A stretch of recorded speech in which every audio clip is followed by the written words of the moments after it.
Check. Ladies and gentlemen, we will start our webinar opening program shortly.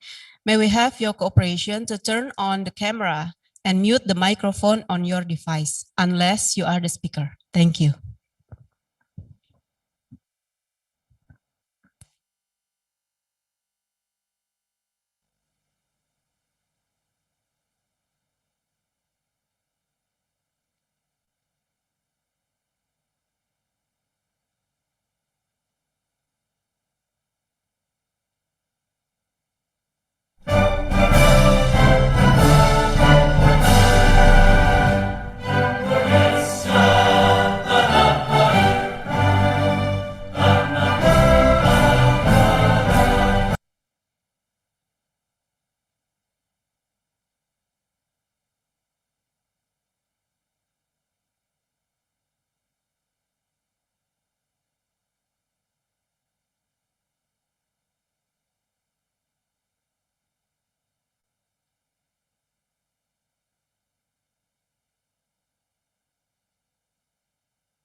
Okay, ladies and gentlemen, really sorry about the error that we made. Okay, Honorable the Secretary General of the Ministry of Education, Culture, Research and Technology of the Republic of Indonesia.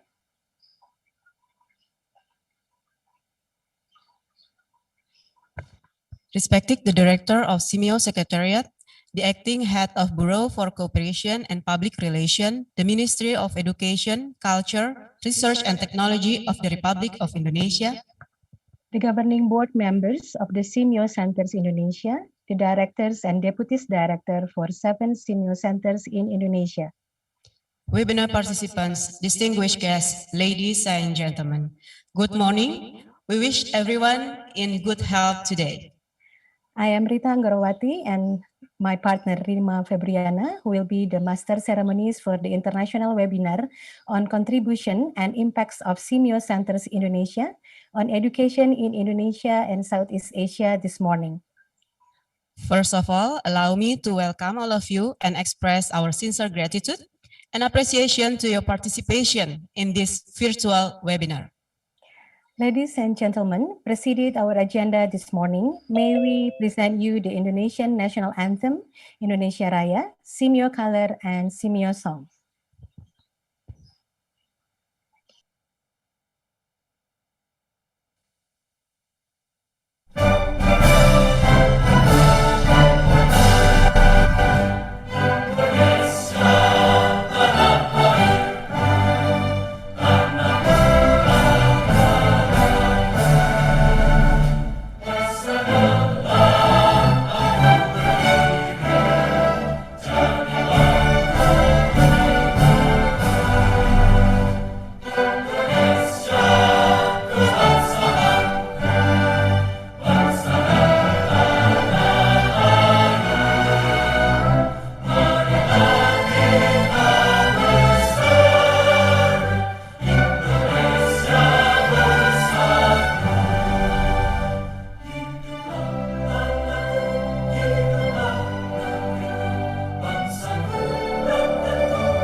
creating opportunities.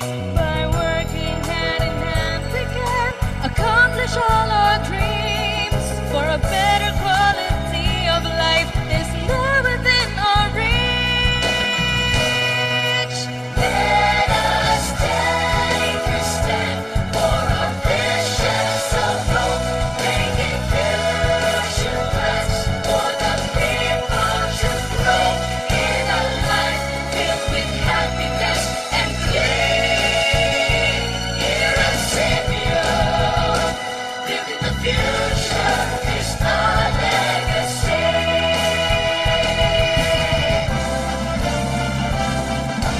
Let us take a stand for a vision so bold, making future plans for the people to grow in a life filled with happiness and grace. Here at SEAMEO, building the future is our legacy. Building the future is our legacy. At SEAMEO,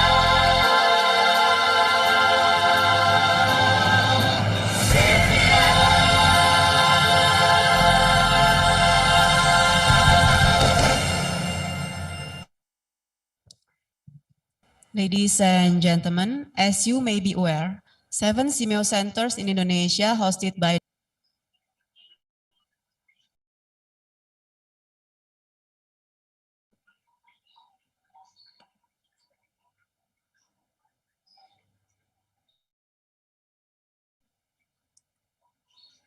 Okay, really sorry about that. Mbak Rima, would you please to probably say that again because the host is muted too just now. we apologize for the technical problem. So,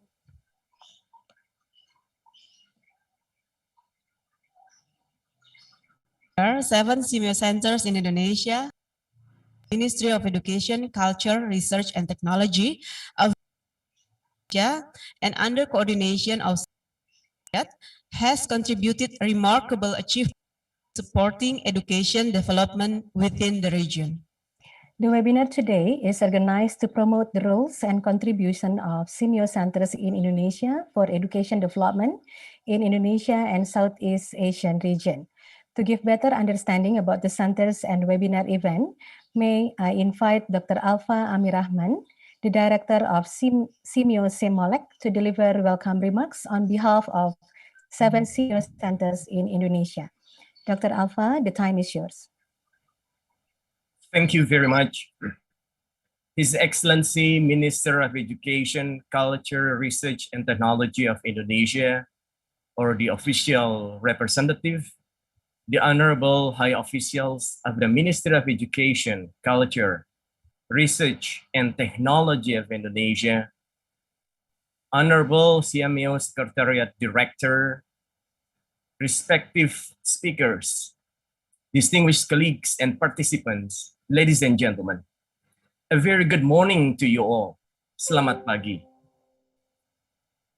It is indeed a great pleasure for me on behalf of all directors of the 7 SEAMEO centers Indonesia to welcome you to this international webinar held in collaboration between the Ministry of Education, Culture, Research and Technology of Indonesia and the 7 SEAMEO centers in Indonesia. SEAMEO stands for the Southeast Asian Ministers of Education Organization. It is a regional organization established in 1965, aimed to promote regional cooperation in the fields of education, science, and culture within the region. There are currently 26 centers under the auspices of SEAMEO, and 7 of them are located in Indonesia. They are SEAMEO Biotrop, SEAMEO CISEP, SEAMEO KITEP in language, SEAMEO KITEP in mathematics, SEAMEO KITEP in science, SEAMEO RECFON, and SEAMEO. In Indonesia, these 7 SEAMEO centers are coordinated under the Ministry of Education, Culture, Research, and Technology. Ladies and gentlemen, Indonesia's National Development Plan emphasizes the importance of sustainable development with education as one of the priority agendas. The country has commitment to ensure each and every Indonesian having access to education, from early childhood education to adult education and lifelong learning. To achieve this goal, the government engages all education players to work together under the Educational Development Framework, including the 7 SEAMEO centers in Indonesia. Indonesia is also committed to supporting the advancement of the SEAMEO 7 priority areas. One of the national education priorities currently applied by the Ministry of Education, Culture, Research, and Technology of Indonesia is the Merdeka Belajar, or independent learning policy. This concept is interpreted as convenience and flexibility for students to gain access to education at anywhere, anytime, according to their interests, their talents, their abilities. The 7 SEAMEO centers in Indonesia responded this Merdeka Belajar concept with enthusiasm by developing programs that are aligned within it. In reliance with the National Education Day, or Hari Pendidikan Nasional, or Hardiknas, which is celebrated annually every 2nd of May, the 7 centers initiated this international webinar with the main theme, Contribution and Impacts of SEAMEO Centers Indonesia on Education in Indonesia and Southeast Asia. Ladies and gentlemen, allow me to present a brief overview of this webinar. We conceived this webinar for the following objectives, namely, first, to emphasize the relevance of celebrating Hardiknas of Indonesia. Second, to highlight the critical roles of the 7 SEAMEO centers in Indonesia play in the education sector of Indonesia and in Southeast Asia. Third, to share the efforts of the 7 SEAMEO centers in Indonesia in generating knowledge and building capacities of schools head, teachers, and education personnel toward enhancing the quality of education in Indonesia and in Southeast Asia. And lastly, to establish potential collaboration between the 7 SEAMEO centers in Indonesia and with your respective institutions, our dear webinar participants.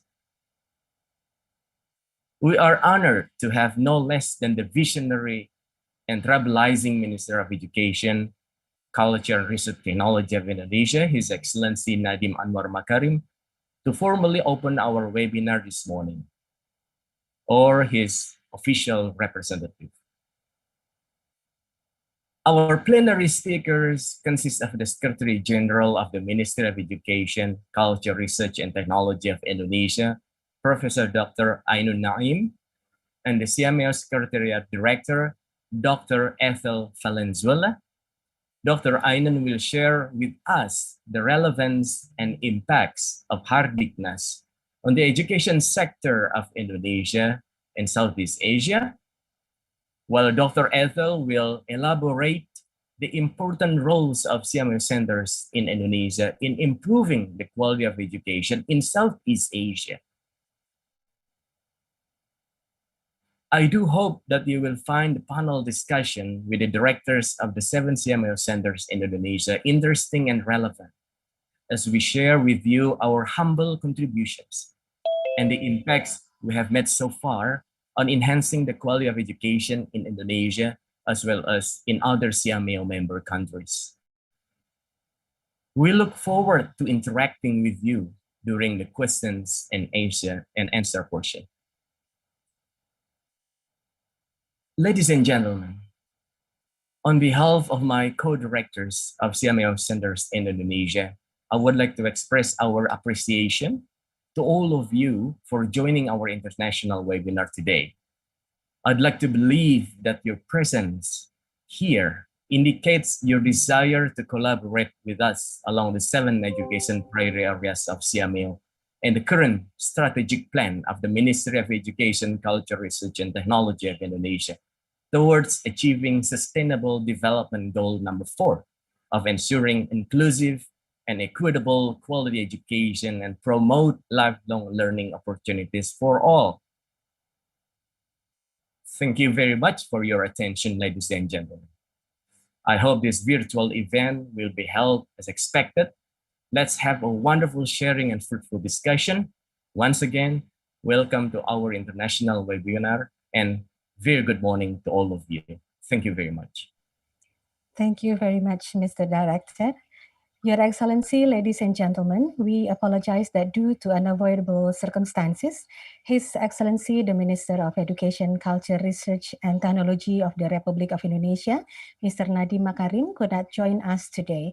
However, we would like to present the video presentation of him during the last week's SEAMEO Congress, which is in line and in relevance with the efforts of SEAMEO Center in Indonesia in improving the quality of education.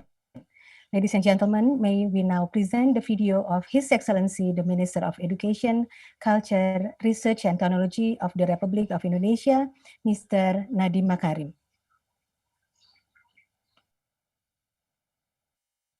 Excellency Dr. Razi Jidin, Senior Minister Education, Malaysia, and SEAMEO Council President, Honorable Assistant Director General for Education, UNESCO Headquarters, France, Mrs. Stefania Giannani, Honorable Director of SEAMEO Secretariat, Dr. Ethel Agnes Pascua Valenzuela, distinguished guests, participants, ladies and gentlemen.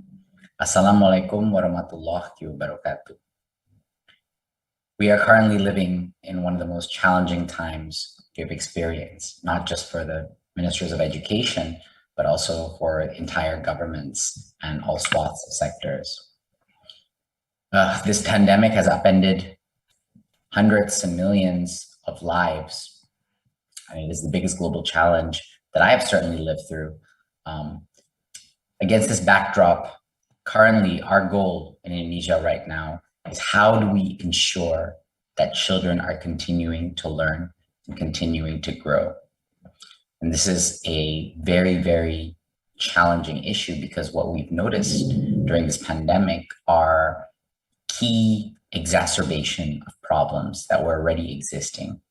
The first and foremost is the technology gap, which has become far more apparent during the pandemic, and how the technology gap and the economic gap play a huge part in inequity in the educational space and therefore downstream in the economic space as well, especially in developing countries with vastly diverse geographic infrastructure, vastly diverse cultural diversity, and economic discrepancies and divergence is worsening with the pandemic. The second part is really the challenge of how to assess, quantify the loss of learning that has happened. And the very challenging decisions are deciding after finding out that how to actually play catch up and what are the most effective ways without recreating some of the mistakes in the past. And so the third big challenge here is really exposing different levels of digital literacy also among teachers in certain areas that have learned quickly about how to use technology and how to adapt creatively to the pandemic and distance learning, and those that have not. And this is, I think, remains to be the biggest gap that will have the biggest gap on educational and learning outcomes, is the ability for teachers to teach themselves new skills and new competencies, and their willingness and courage to adopt technologies which they may fear in the short term, technologies which may make them feel uncomfortable. But the pandemic has clearly shown the gap between those that are much more digitally literate or are willing to learn faster and those that aren't. outside of these kind of new challenges are things that were, I think, traditional challenges, but have been exacerbated by the pandemic. We're coming to terms much more powerfully now that the flexibility of the curriculum, the ability for the curriculum to adapt to each of the regional and specific school needs and specific student needs are even greater. The pandemic has also exposed how budgeting flexibility and the ability to kind of give autonomy in decision making on budgets at the school level has become a critical component in the ability for the school to take quick action and to take iterative, innovative steps to tackle not just the educational issues, but also the health issues and economic issues that the pandemic has caused. So we're seeing a lot of validation for things that were previously instinctively known, but during the pandemic, this became far more exposed, and therefore the impetus or the motivation to change has also increased. So now we move into a few opportunities here, and there are definitely some opportunities that the pandemic has opened. I think the first and foremost is we've never ever seen the level of adoption by teachers on a variety of technological platforms. I don't think we've seen this globally. Definitely have not seen this in Indonesia before. But the pandemic has pushed many teachers, millions in Indonesia, to actually go outside of their comfort zone and finally learn new platforms and understand the power of those platforms that I believe will persist even after the pandemic has been put under control. The second, I think, opportunity is parents finally realizing that school is a lot more than an institution to outsource education of their children, and that participation of parents, we've never seen this many parents actually opening textbooks and trying to understand curriculum and trying to support their children academically to this extent. And I think that that could very well be a very positive trend, despite the stress that is causing a huge amount of parents. And then, of course, I think the familiarity with utilizing technology as a way of collaborating between teachers, parents, and students is something that we've really never seen before. This kind of triangle of collaboration that is happening on these platforms, I think, is going to add a huge number of opportunities in improving learning outcomes and improving learning participation among all of these parties. So moving forward, we have to close the digital gap first and foremost by ensuring that connectivity is spread across all regions and putting clear emphasis on the education sector to be able to access access the internet is going to be a level, kind of foundational level of connectivity that is required for us to do any type of improvements in the future. So first is internet connectivity. Second is ensuring that the schools actually have the toolkits, actually have the devices in order to use technology.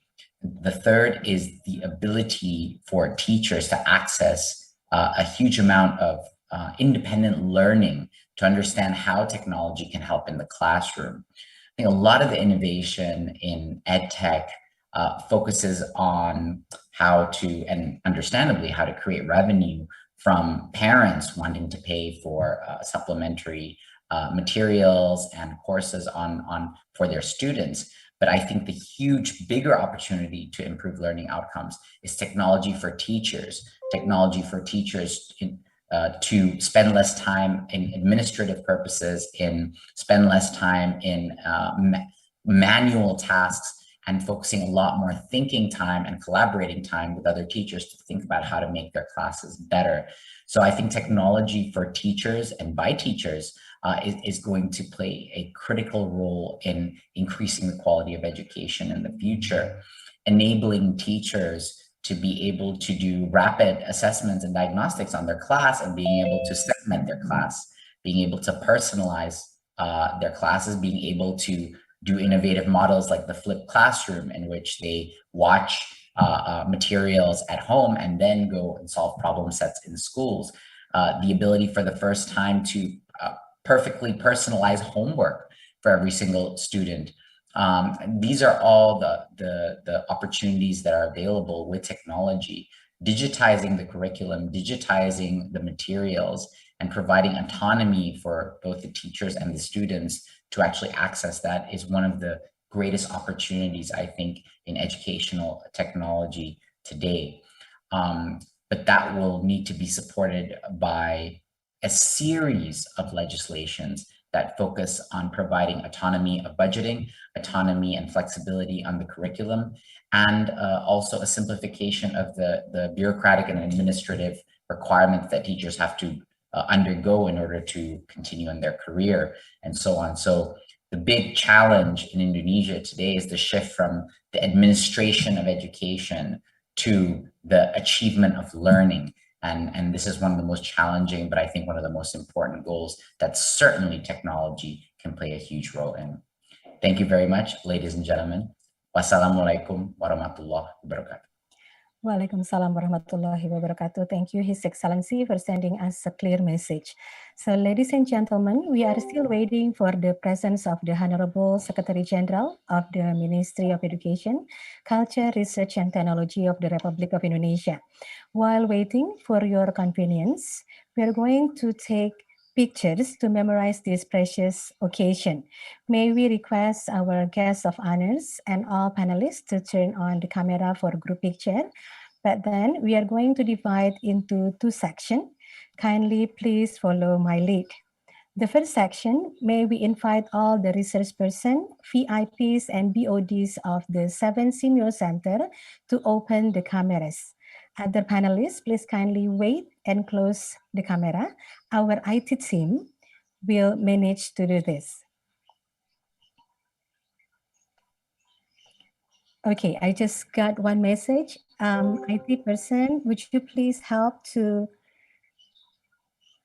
turn, Sas is actually in the participants and we need to move him into the panelists.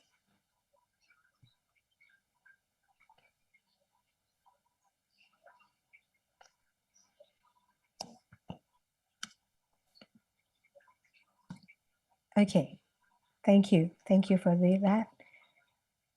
Okay, so probably the picture taking is going to be doing later after the opening ceremony. So welcome, His Excellency. Your Excellency, ladies and gentlemen, without further ado, now may we have the honor of inviting Professor Ainun Naim, the Secretary General of the Ministry of Education, Culture, Research and Technology of the Republic of Indonesia, to present his remarks and officially open the international webinar on behalf of His Excellency, the Minister of Education, Culture, Research and Technology of Indonesia. Professor Naim, the time is yours.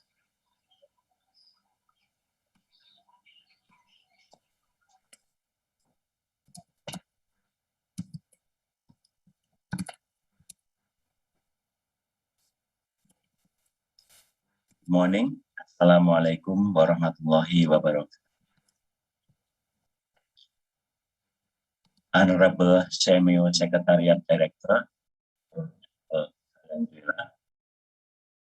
SEAMEO Centers, distinguished participants, ladies and gentlemen, it is very pleasure to be here joining the international seminar or webinar of the SEAMEO Centers. Education has long been highly regarded as an important pillar for national development of Indonesia. Our 1945 Constitution mandates our government to advance the intellectual life of our country by providing well-quality education for our people. this in the hearts and minds of every Indonesian, our government declared the observance of National Education Day in 1959 every second day of May for the honor of Ki Hajar Dewantara, who had championed this cause as our first ministers of education. Through the years, Ministry of Education, Culture, Research and Technology. This is the new name of the Ministry of Education and Culture, the previous name, because now we cover research and technology development in Indonesia. So through the years, this minister continues to strive in providing innovative and cross-cutting programs and policies to equip our citizens with knowledge and skills to effectively compete in the global market, as well as to become development change agents for the country. I believe this is also true in other countries. I have known from my interactions with the ministers of education, particularly in Southeast Asia. I must say that we share a common education vision for the people of our region as member countries of the Southeast Asian Ministers of Education Organization, or SEAMEO.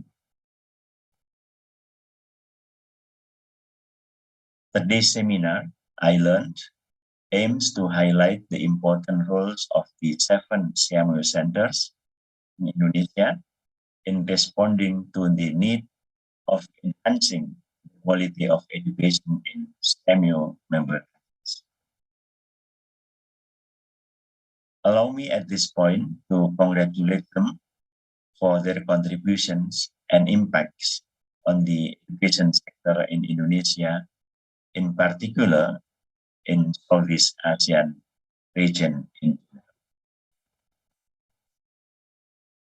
Ladies and gentlemen, in this era of the knowledge-based economy that we are in, as well as during this pandemic, we are currently having the challenge of more innovative and effective collaborations and transformative way of managing partnerships among various players in the education sector.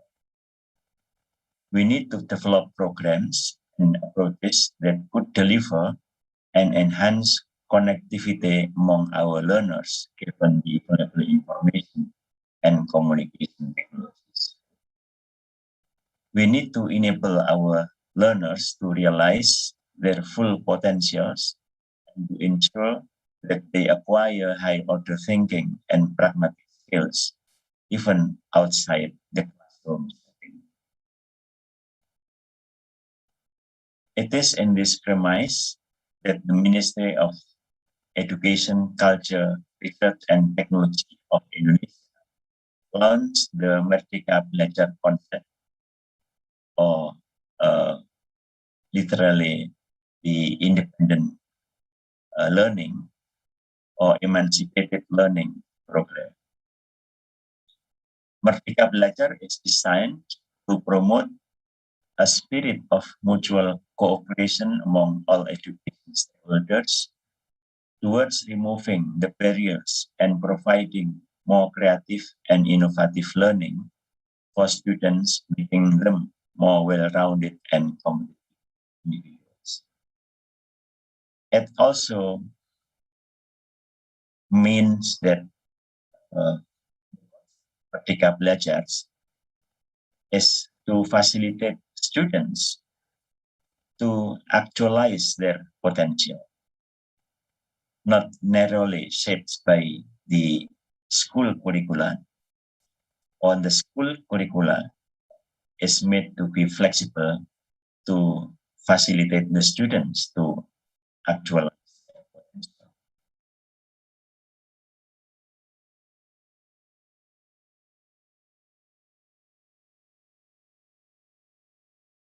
Distinguished guests, ladies and gentlemen.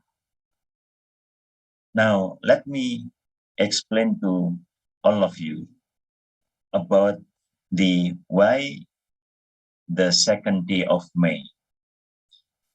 The second day of May is the birth of our first education minister, Ki Hajar Dewantara, and our leader in education that promote educational development in Indonesia.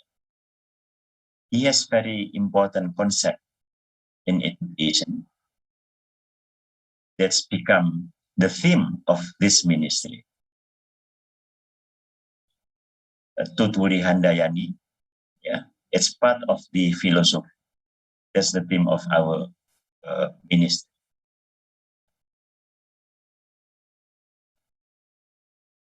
Completely, it's called Engarso Sung Tulodo. This is in Javanese language because he is Javanese. Ing Matio Mangun Karso Tuturi Handayani. It means that in front, everyone on the leader should become an example for others. In the middle, become a good partner, and in the back, become the mover for others. That's the very well-known philosophy of Ki Hajar Dewantara, the leader of education in Indonesia. Ladies and gentlemen, this is quite actually very universal with regard to how we develop education, how we facilitate learning to our students. Now we witness the greater challenge for all of us, the industrial revolutions, or completely industrial revolution 4.0, and then pandemic COVID-19. In a sense, or in one perspective, actually, the pandemic COVID-19 become the enforcer to the way we respond, or we react, or we anticipate the change in science and technology that affect our life. The use of technology, the digital technology in many aspects become more important when we face the pandemic of COVID-19. So again, we expect that the SEAMEO centers will enforce, facilitate, and add the effectiveness of our programs during the pandemic and also post the pandemic of it. So this is what I can say here. Enjoy the seminar. Good morning. Assalamualaikum warahmatullahi wabarakatuh. Waalaikumsalam warahmatullahi wabarakatuh. Thank you very much, Professor. Ladies and gentlemen, once again, to capture this precious occasion, may we request our guests of honor and all panelists to turn on the camera for group pictures. Mbak Rima? We are going to divide into two sections.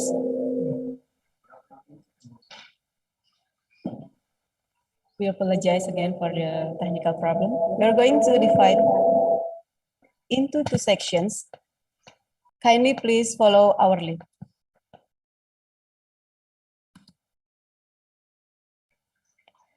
Okay, the first section, may we invite all the resource person, VIPs, and BODs of 7 SEAMEO centers to open the cameras. Other panelists, please kindly wait and close the camera. I'm going to close mine too. Okay, so in the count of 3, so probably the IT person has already taken it. 1, 2, 3. Thank you very much. Okay, now everyone in the panelist room are expected to open the camera. Let me see. We have 2 screen. Okay, so 1, 2, 3. First screen. Then we are going to go to the second screen. Please kindly stop on the chat box because it might cover the face of our panelists. Thank you for your cooperation. 1, 2, 3. And I'm going to answer the question coming from the participant. No, it's not going to be on the certificate, so don't you worry.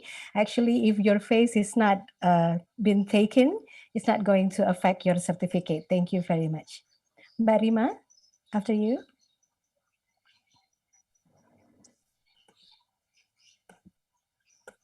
Okay, thank you, Mbak Rita. We really apologize for the inconvenience. So, ladies and gentlemen, we're going to proceed to our next agenda. So, our webinar program will be started by presenting 2 keynote speeches. 2 keynote speakers, the Secretary General of the Ministry of Education, Culture, Research, and Technology of Indonesia that has presented his keynote speech earlier, and continued by the Director of SEAMEO Secretariat as our keynote speakers. Before continuing to our second keynote speaker, may I have the honor to introduce our first keynote speaker, the Secretary General of the Ministry of Education, Culture, Research, and Technology of Indonesia, Professor Ainun Naim. Professor Ainun Naim obtained his doctoral degree from Temple University, Philadelphia, USA on Business Administration. Professor Naim was designated as the Secretary General of the Ministry of Research, Technology, and Higher Education. Currently, alongside his activity as the Secretary General of the MOE-CRT, he is currently a professor at University of Gadjah Mada, Yogyakarta. Mbak Rima.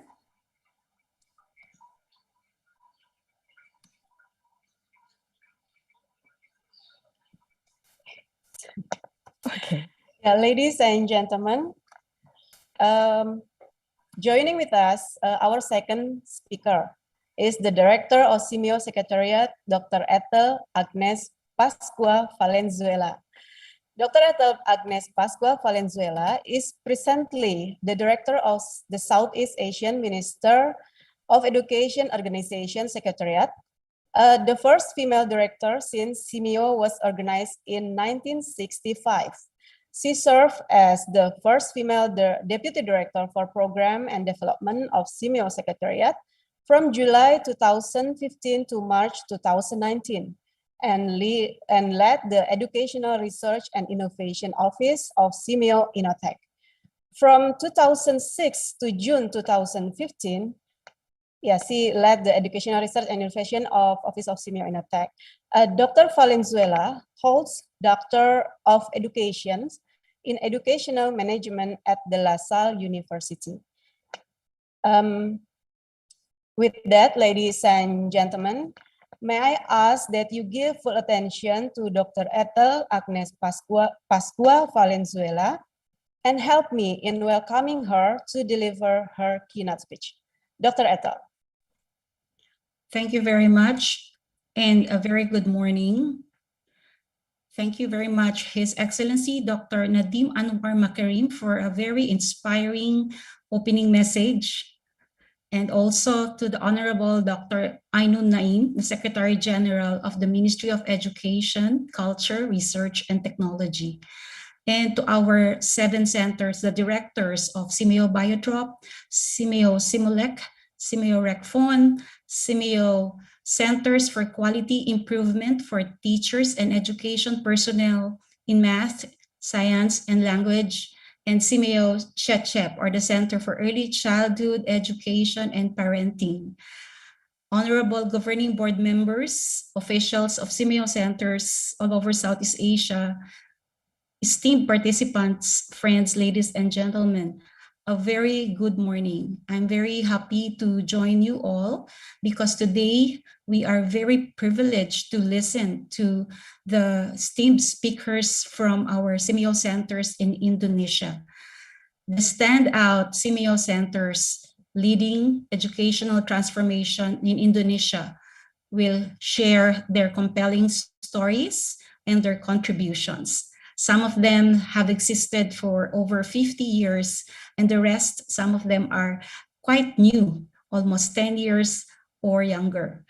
We will listen to the conventional wisdoms from the leaders of SEAMEO centers, governing board members, and others, and learn from them on how they have adapted agile values, of course, created a taxonomy of interventions for education, science, and culture, and of course, their journey in transformation during the COVID-19 pandemic. It is a huge job, and I'm very happy that we are having this very first presentation on what are the outstanding contributions of our SEAMEO centers from Indonesia. Let me share my screen. I hope you can see my screen. Yes? Okay, so I would like to start with, of course, a positive note that today we'll discuss about the contributions and impacts. And of course, impact is a big word. It's quite very difficult to measure. However, let us start with the most important thing, that education is the most fundamental way out of poverty. So our thinking is, if I get educated, if I have education, training, I would have the skills to increase my income and to improve my skills and to increase the value of my country as it competes around the world. If I get better education, I will become a better leader. I can be a better innovator. And of course, the higher your income, the higher your educational level and training, because you show all of this when you do your annual reports, right? So the education and human capital development are closely intertwined. So we say human capital, we always say that in ASEAN, our goal is to increase human capital. And we do that by education and training. So when we say human capital, it's the value of all our experiences, all our skills.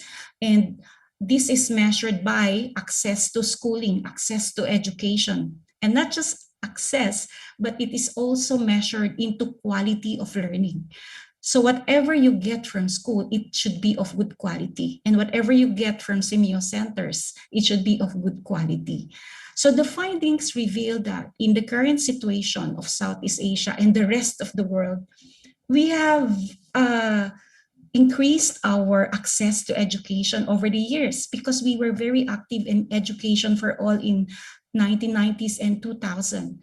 So access to education has increased, but also the quality is also a problem now because they said that not all are actually learning.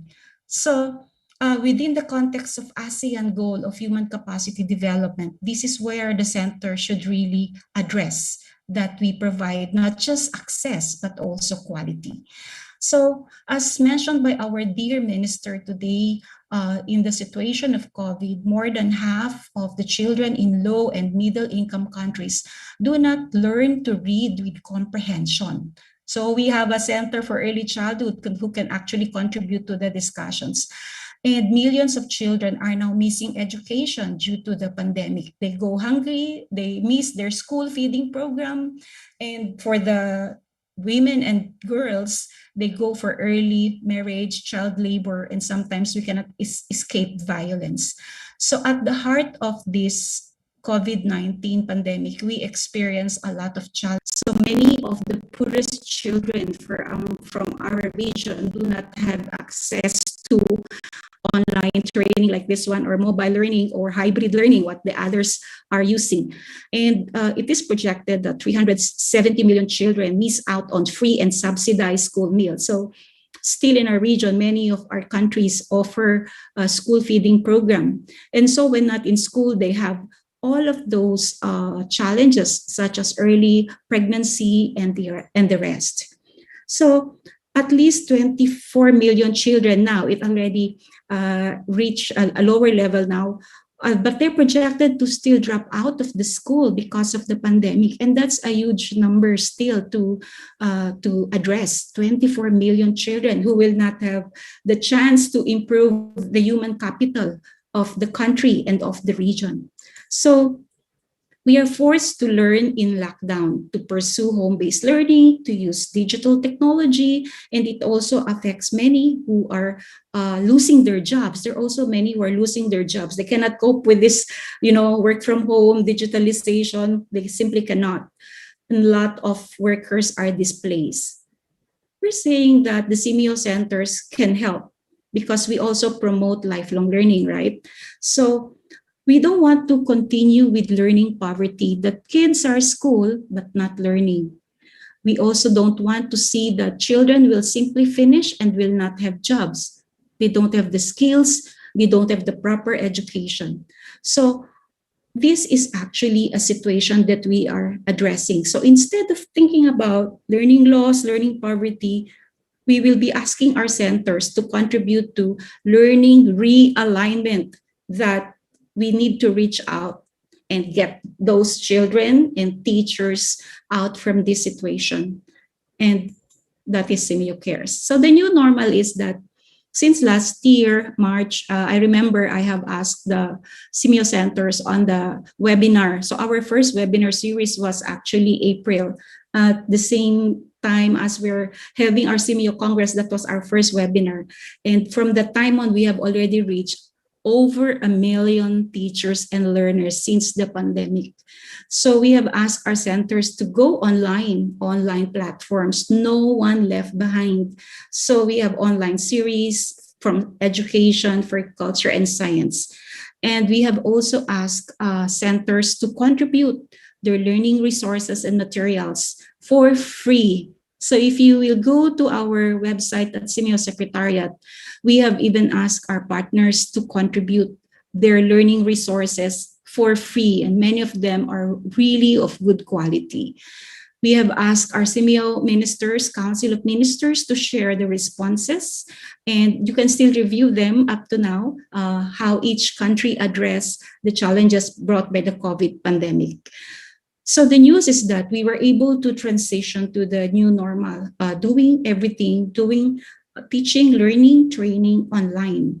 But nevertheless, some member countries of us, for example, Laos, they use the combination of online plus also using the modules, or Timor-Leste utilize text by sharing all the lessons by text or mobile technology and the rest. So it's actually different strategies for all countries.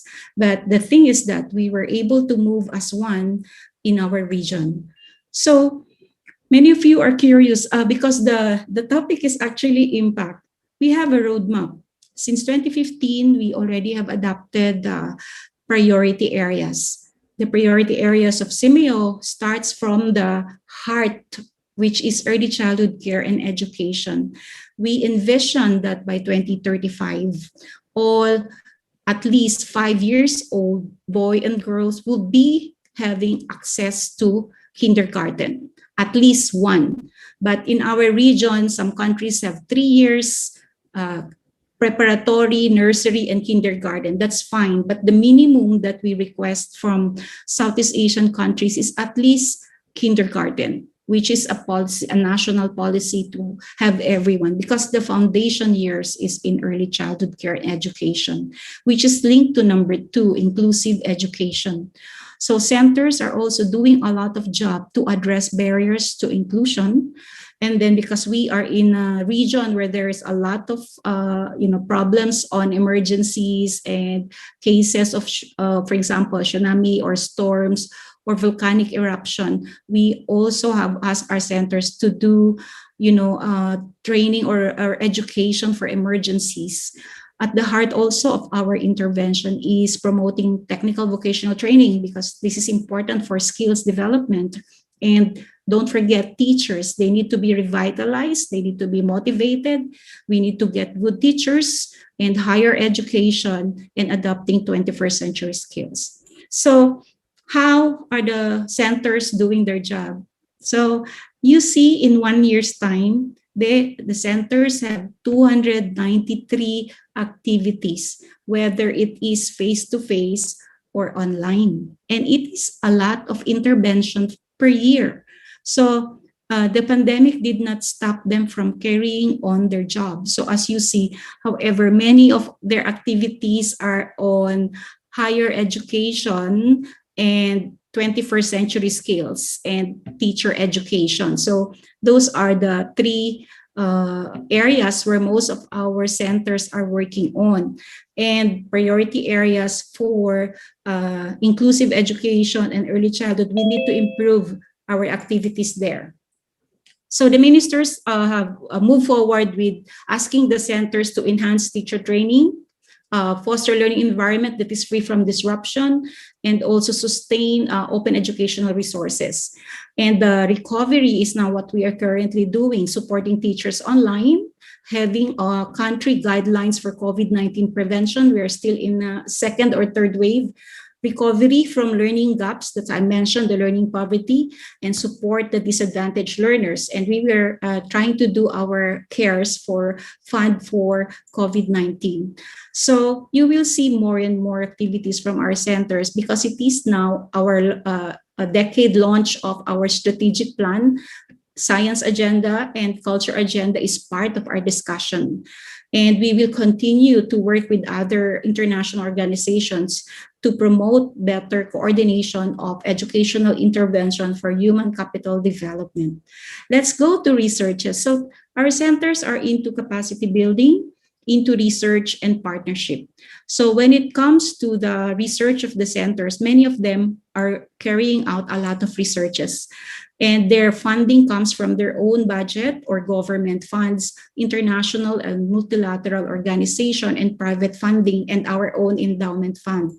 But the center of their research programs are actually mostly for students and teachers and educators. So we will see that Indonesia has a lot of research program going on, right? Because our Biotrop Center has journal and RecPhone also, and the rest. So our Indonesian centers are performing well in the research and development.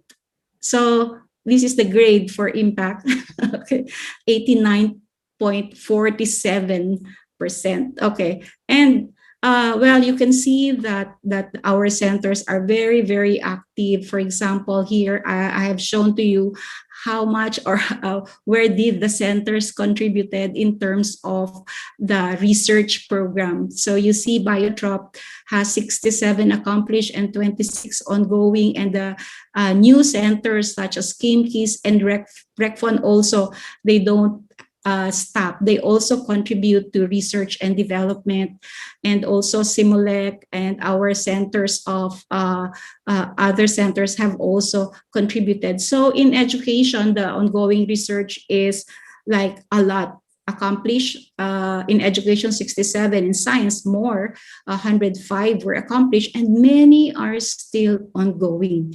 So this will just tell you that we are not on sleeping mode. And even if it's a pandemic, whether it is capacity building of 293 activities of SEAMEO or research programs, they are performing well.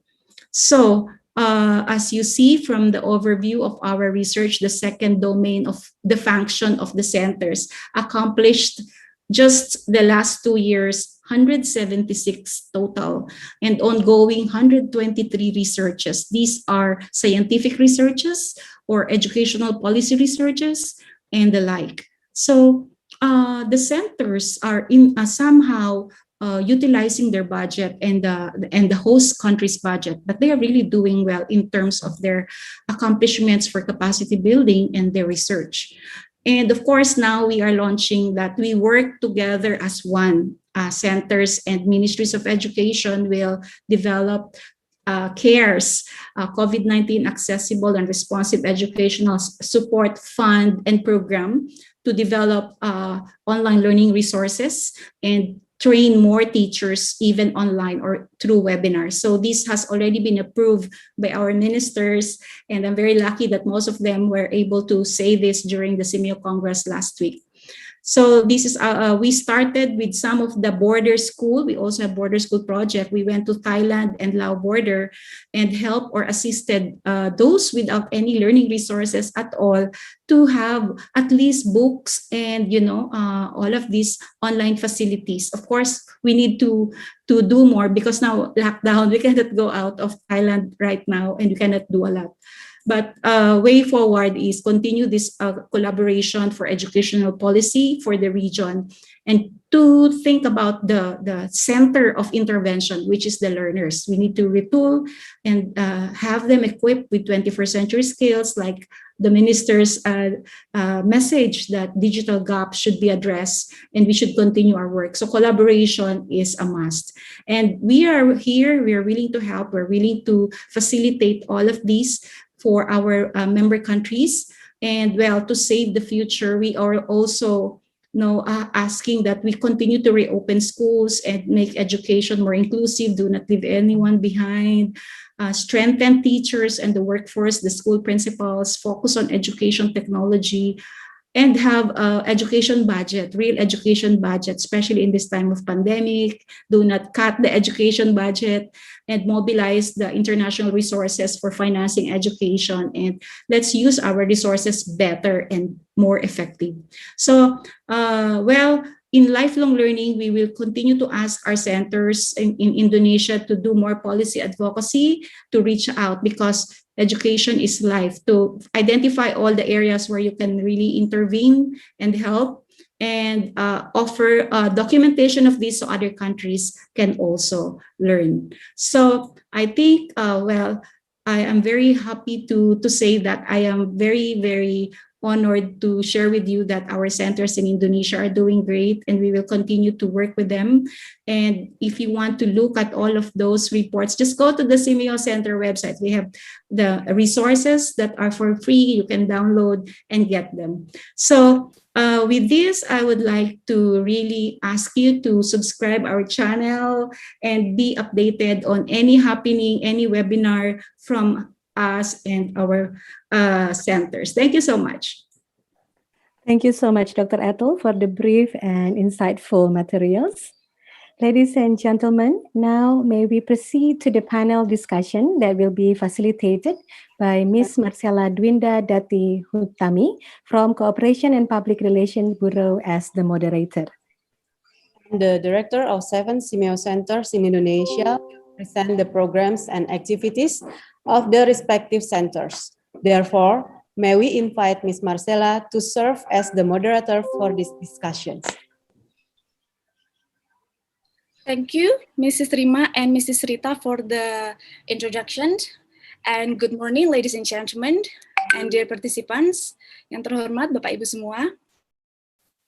I'm Marcella and I will be the moderator for the current session, which is plenary panel discussion featuring the directors of 7 SEAMEO centers in Indonesia on their major contributions to the education sector of Indonesia and also for other Southeast Asian countries. And before we start the session, I will briefly explain about the session rule. There will be 7 presenters from the SEAMEO centers, and the allotted time for each presenter is 10 minutes. And after each presentation, we will show you a video clip of testimonies of selected schools on the impact of programs and activities of the 7 SEAMEO centers to their respective schools. And after that, it will be followed by question and answer sessions. For this Q&A session, all participants will be muted during the session. And if the participants wants to ask question, please write it down on the Q&A box. And please send the question only for 7 panelists. Only for the 7 panelists, representatives from the SEAMEO centers. And please follow the format for asking questions. You can state your name, and then your country, and then your institution, and then your questions. The questions should be brief and clear. And later, the committee will collect and choose some interesting questions. So the question and answer session will be about 20 minutes. And later, the question will be shared on screen. So on that note, we kindly ask your active participation in this session. Thank you. So without further ado, I would like to start this session by inviting the first presenter, which is Dr. Sulham Shah Imran. Dr. Sulham Shah Imran is currently designated as the Director of SEAMEO Regional Center for Tropical Biology, which is BioTROP. Alongside his activity as the Center Director, he is also active as a lecturer at Faculty of Fisheries and Marine Science in IPB University. He also obtained his PhD degree in Biosphere Science from Hiroshima University in Japan. Dr. Sulham Shah is strong advocate for coastal planning, management, and environmental strategic assessment. And among his scientific publications on community knowledge, attitudes, and practices towards environmental conservation, assessing influencing factors in Jorai Lombok, and in coastal vulnerability index aftermath tsunami in Palu Bay. He was also recently honored with the Satya Lencana for 20 years of service for his contributions to education in Indonesia, given by the President of the Republic of Indonesia. Without further ado, I would like to kindly invite Dr. Sulham Shah Imran. The floor is yours, please. Thank you. Thank you. Thank you. I hope everybody can hear my voice. Yeah. His Excellency, Ministry of Education, Culture, Research and Technology, His Excellency, Secretary General of Ministry of Education, Culture, Research and Technology, the participant, moderators, ladies and gentlemen. Let me confirm my presentation with the title SEAMEO Biotrop Contribution and its impacts to education in Indonesia and Southeast Asia and beyond, of course. Yeah, we know that SEAMEO Biotrop is a regional center under the Southeast Asia Ministry of Education organization that we call SEAMEO, hosted by the government of Indonesia under the Secretary General of the Ministry of Education and Culture, Research and Technologies. It was established on 6 February 1968. Yeah, we know that in Indonesia we have seven SEAMEO center, and one of the center located in the Bogor. Yeah, we know that when we pass to the Puncak, we will find the Tajur is our headquarters. As far as relation with the IPB, may we inform that IPB is our home-based institution. Yeah. Therefore, we use 10 hectare land belong to the IPB University here, but the building and facilities were funded by Minister of Education and Research and Technology and others donor organizations such as USAID, OSED, ITTO, and also ADB and JICA.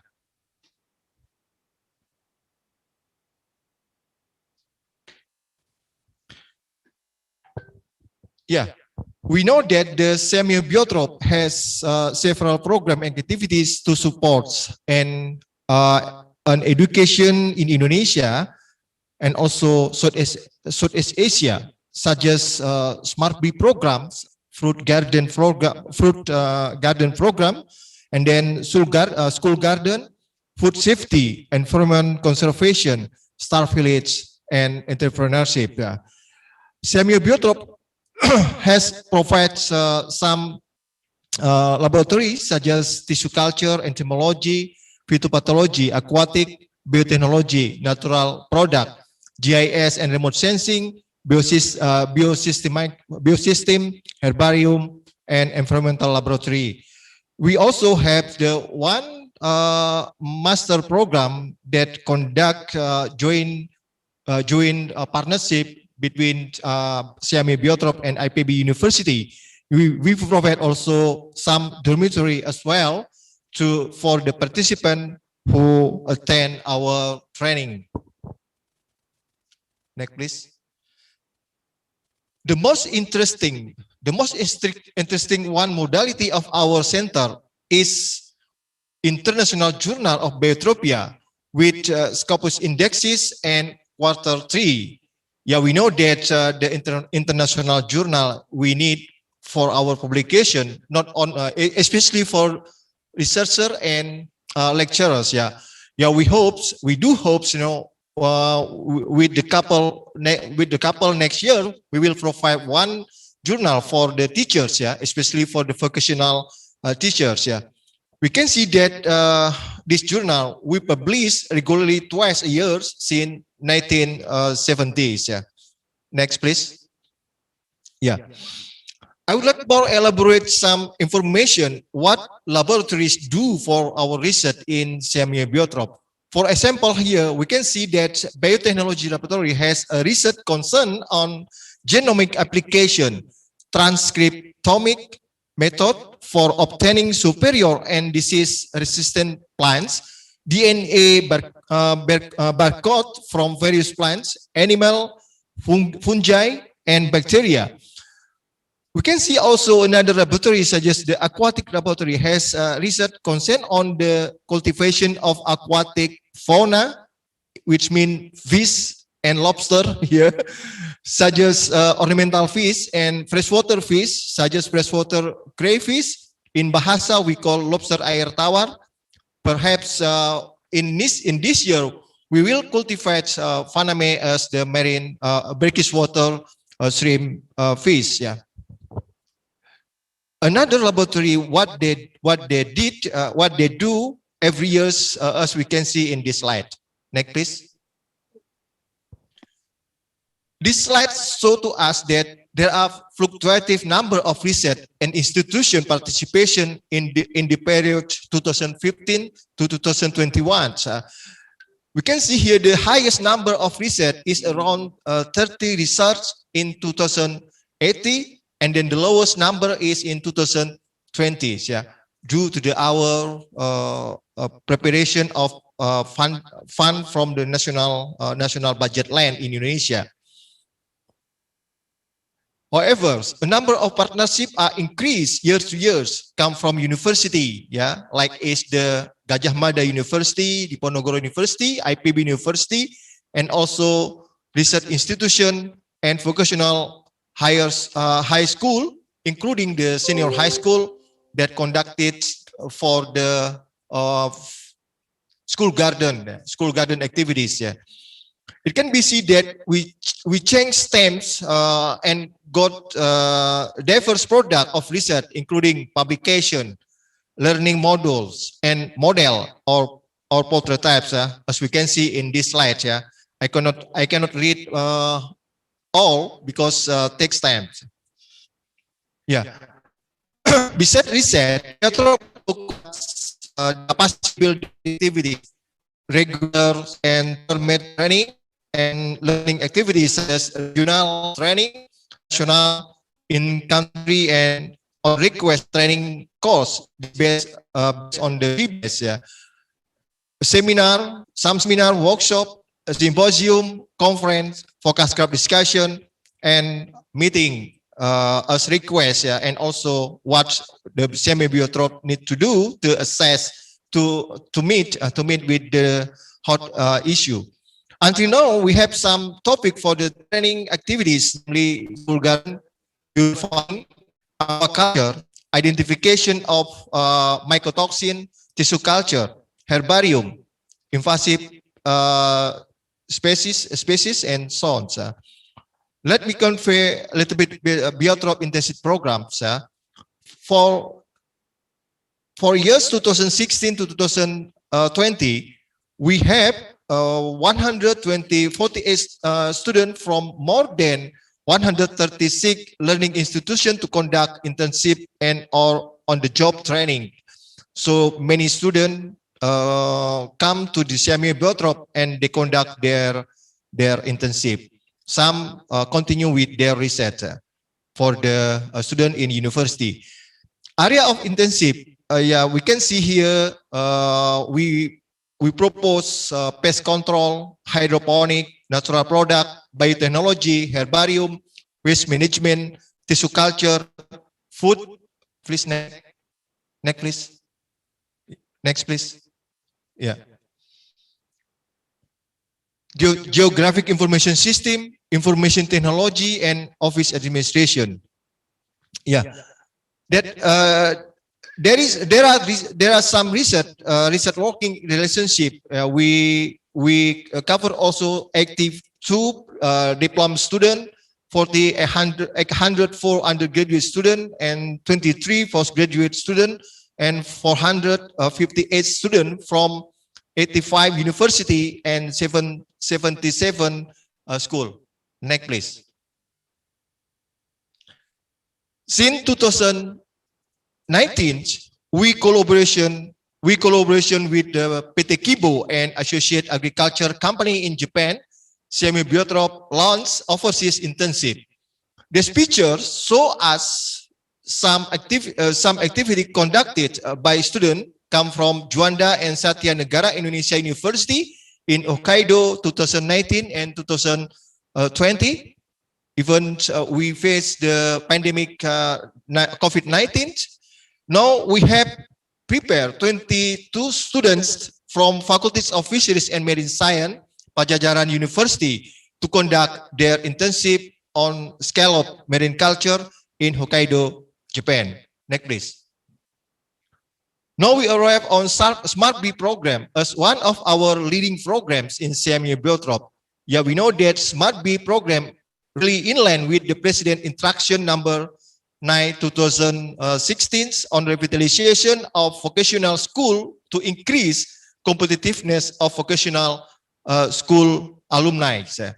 Smart Bee program cover 36 vocational high school distributed in 19 provinces, participated by 300 teachers and 7,000 students.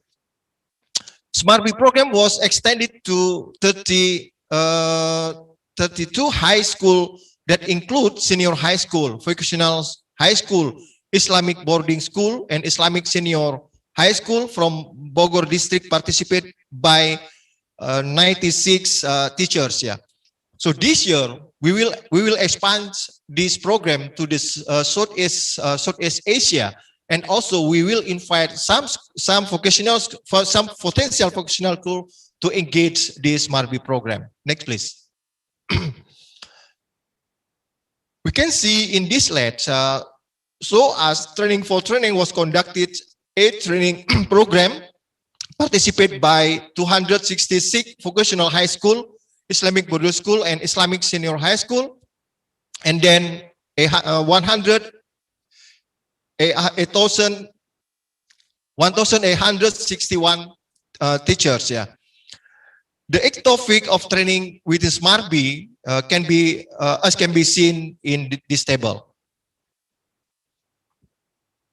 Smart Bee program has established 36 hectare fruit garden within 66 schools. I would like to figure out that at least Biotrop had already planted with 19,000 round trees and then 78% survival rates, and 46 varieties, and 99 fruit-based product, food break product. This program also produced 51 standard operational procedure, and it will be published by Biotrop. Next, please. I'm sorry. Please Yep. kindly speed up because the time is already up. Thank you. Yeah, we know that we try to promote several program like Bioma, BLF, BTS, Biocharge, Biominds, Biomob, Biota, and Biosobat. That's all my presentation. Thank you.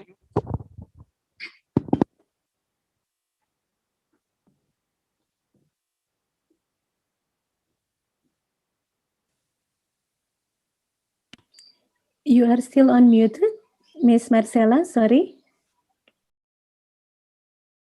Okay, thank you so much, Dr. Sulham Shah Imran, for the very interesting presentation. I'm so sorry, I need to cut the presentation because the time is up. But later, we can follow it up more in the question and answer session. And after this, we will show you the video clip from SMK, Pertanian Pembangunan Negeri Mataram. They will be presenting testimony on the impact of program and activities of Biotrop for their school. Please.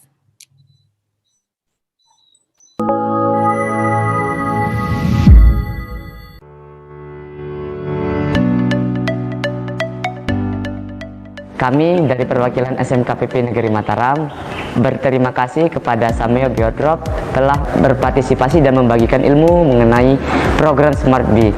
Setelah adanya program Smart B, pertama sekolah kami menjadi lebih indah dan kami selaku siswa dapat mengetahui ilmu lebih jauh lagi masalah pengembangbiakan tanaman dan perawatannya di pot. Program Smart B dari Biotrop ini sangat membantu kami SMKPP Negeri Mataram. Kami masukkan dalam bagian dari kurikulum yang terintegrasi sehingga program ini memberikan dampak yang bagus untuk menumbuhkan di samping kompetensi anak-anak juga menumbuhkan jiwa wirausaha. Kami SMK Negeri 1 Petang ikut program Smart B sudah dari tahun 2018. Kegiatan kami di SMK Negeri 1 Petang dalam kegiatan Smart B adalah penanaman lemon California. Kami di SMK Negeri 1 Petang menanam seluas 50 hara, tanamannya sebanyak 200 tanaman. Sekarang tanaman lemon California ini sudah mulai berbuah. Jadi dari awal, dari perencanaan sampai dengan sekarang kami selalu dibimbing dan diarahkan dari atau pembimbing-pembimbing dari SEAMEO Biotrop. Buah jeruknya sudah panen Pak dari tahun 2019 akhir. Jadi kami sudah melakukan pemanenan beberapa kali. Jadi sampai saat ini sudah menghasilkan atau satu kali musim panen itu bisa sampai 350 kg.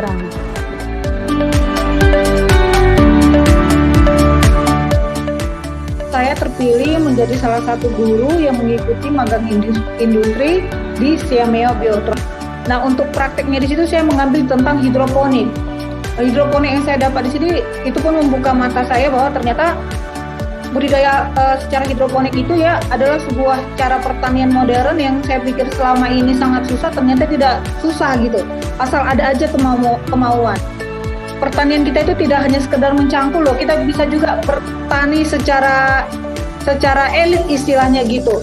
Kita bisa bertani secara bersih dengan pakaian yang juga bersih.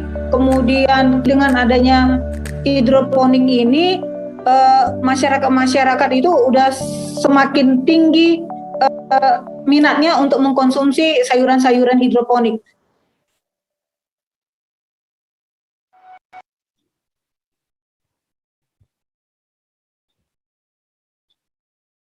Okay, thank you Biotrop and for the SMK Pertanian Pembangunan Negeri Mataram for the video. And now we will move on to the second presenter, which is from Simolek, Dr. Alfa, the Center Director of SEAMEO Simolek. as a PhD graduate in social sciences from the Amsterdam Institute for the Social Science Research, Universiteit van Amsterdam, the Netherlands, along with his diverse experiences in academic, media, and community engagement. Dr. Alpha has gained an impressive network throughout Indonesia, extended to Southeast Asia and beyond as well. Without further ado, I would like to kindly invite Dr. Alpha. Please, the floor is yours. Thank you very much, moderator. Thank you very much, ladies and gentlemen. Allow me to share my presentation on my own.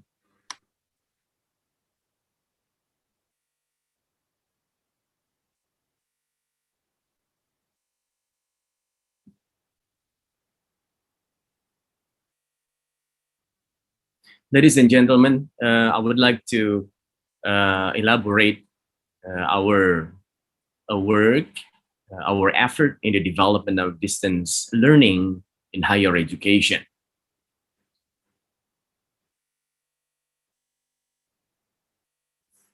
Distance learning, actually, there is no difference in principle between open and distance learning and face-to-face learning, because all of these methods, they involve lecturers, they also involve students, they also involve learning materials, and also involving learning interactives.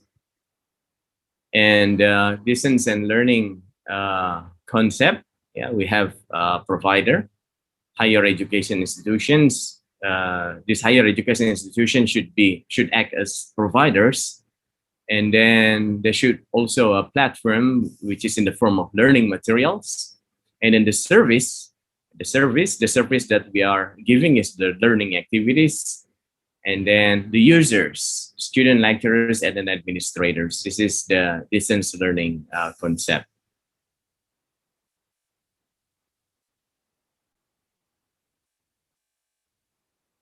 And for the instructional designer, yeah, we need people or human resource development to conduct this open and distance learning. And who are they? They are instructional designer, they are subject matter experts, they are web and media developer, and they are administrator and also IT technician. And the instructional designers, they determine the skills and knowledge that need to be covered, and they select the appropriate learning strategy. They also determine learning delivery and learning assessment strategy. So this is the job of the instructional designer, who is this person would play a very important role in ensuring that the distance learning conducts accordingly. And the subject matter experts, yeah, along with the instructional designer, we need subject matter experts who has an expertise in the content. They contribute relevant knowledge and information. They design the lesson plan. They also design the assessment strategy. They develop learning materials. And the main lecturer in the online learning, they provide also learning materials, problems. Along with the instructional designer and subject matter experts, we also need web and media developer who will assemble learning elements, who will also develop interactive learning media and components. And the next one that we need is administrator, course admin, online facilitators, and tutors who will manage users of LMS, yeah, who will provide solution for application admin and administration related problems. And they will also provide services related to students' active participation, and they ensure information flow related to learning process. And the last person that we need in making sure that distance learning is conducted accordingly is IT technician, who will develop LMS platform, who will adjust platform interface, who will install learning platform application in the web server, and install and configuring database. And these are the stages of distance learning development that we currently also applying in higher education. First is planning. We need and the needs identification. Yeah. And then the development, the instructional design that I just mentioned or elaborated before. And then the implementation, the learning implementation, and then the evaluation, measuring learning achievement. So these are the stages, the phases of distance learning development, from planning, development, implementation, and evaluation, that we have been conducting this to our partners of higher education institution across Indonesia and beyond. The planning, for example, the stages descriptions is planning for development program and activities, identifying the needs of program development, provision of competence needs, infrastructure, and other relevant needs. These are the stages descriptions. And then the outputs is activity plan for program development. The target, institution leader, the educators, and administrators. And then these are the development. The stages description. First is development of lesson plan. The outputs, of course, is the lesson plan, and the target is lecturers. The activities is in the form of training and workshop. And then the next is training for digital learning content development. The output that we expect is digital learning content development competence. And the targets are lecturers, multimedia team, and the activities, it can be in the form of training, self-learning and online assisting workshops, self-learning and online assisting as well. And we also have digital learning content development. Outputs is digital instructional materials. The target is lecturers, multimedia team, yeah. And we also have digital learning content review. And the expected output is the improvement of digital instructional materials. So we cannot just do the digital materials at once. Yeah, we have to go through stages. One of them is the reviewing to make sure that it is done accordingly and it is suitable for the need. And then digital learning content finalization, the expected output is instructional materials to be ready to be integrated into LMS. And digital learning content finalization, of course, I did mention already. And the last one is the integration digital learning content into LMS. The outputs that we expect is instructional materials, which is ready to be accessed by students. And the targets are lecturers and IT technicians. Activities are in the form of training usually. And this is the implementation, the stages description. The indicators of learning implementations are first, management of learning implementation, communication process, learners' response, learning activities, and learning results. These are the outputs that we expect. We expect to have a report of learning implementation result. And the targets is lecturers, students, administrators, and IT technicians. Activities are usually in the form of lecturing activities. And then the evaluation, these are the stages description. First, analysis of learning implementation result. The output that we expect is learning implementation result report. The target is the institution itself. In this case, it's the university or higher education institution. And the activities are self-learning. And we also have dissemination. The output we expect is the publication. The target is the institution itself. And the research, the expected output is the journal, and the target is the lecturer, and the activities are workshop and classroom action research. And the report preparation, we expect to have recommendations. The target is our institution, SEAMEO, because we need recommendations from our partners. In this case, it's higher education institutions or universities. And the activities is usually in the form of evaluation of program invitation. And after that, we need to have a follow-up plan. And the target is, of course, our own partner. Ladies and gentlemen, I think I would like to end my presentations. Very simple, but we have already done this extensively and intensively with our partners, particularly by higher education institutions, universities across Indonesia and beyond. Thank you very much, moderator. I would like to end my presentation. Thank you.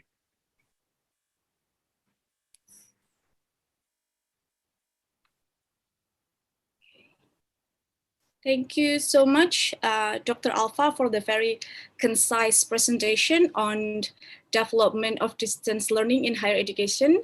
Apparently, you still have like 5 minutes more. Do you want to add something maybe, or maybe later on the question and answer session? We can just go to the testimony of our partner. Thank you. Sure. And now the video clip testimony from Sultan Ageng Tirtayasa University, or Untirta. They will tell the impact of programs and activities of SEAMEO to the university. Please.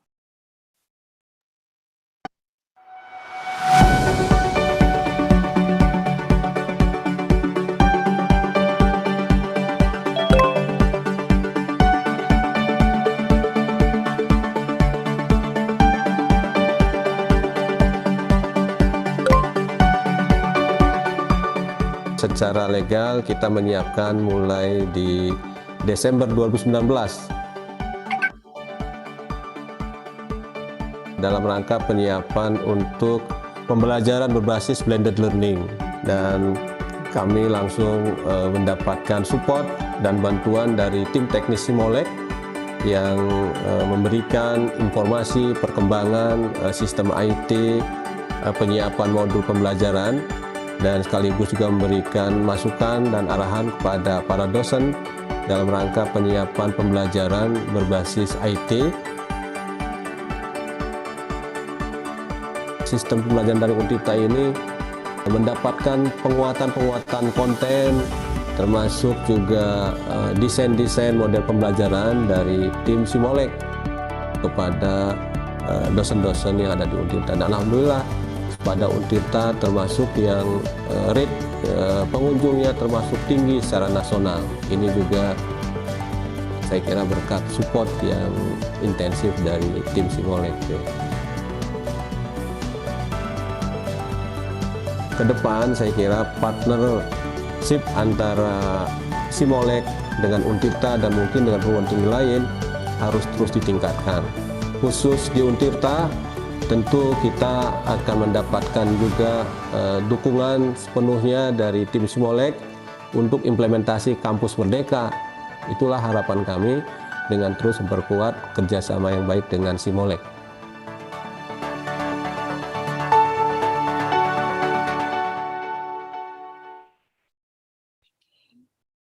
Thank you so much, SEAMEO and Untirta, for the very interesting video clip of testimony. And now for the third panelist, we will have from RECFON, Professor Dr. Muhtaruddin Mansur is the director of SEAMEO Regional Center for Food and Nutrition, or RECFON. He is a medical doctor by training with specialty in occupational medicine. He also serves as a lecturer at the Faculty of Medicine of Universitas Indonesia. His past positions include being the Director of the Health and Sports Medicine of the Director General for Community Health of the Ministry of Health of Indonesia from 2014 to 2016. Professor Dr. Muhtaruddin obtained his PhD in Health and Community Care from the Leeds University. Now, please, Professor Dr. Muhtaruddin, the time is yours. Thank you, Marcella. Thank you. Yeah, well, may I start to share the screen, please? Yeah.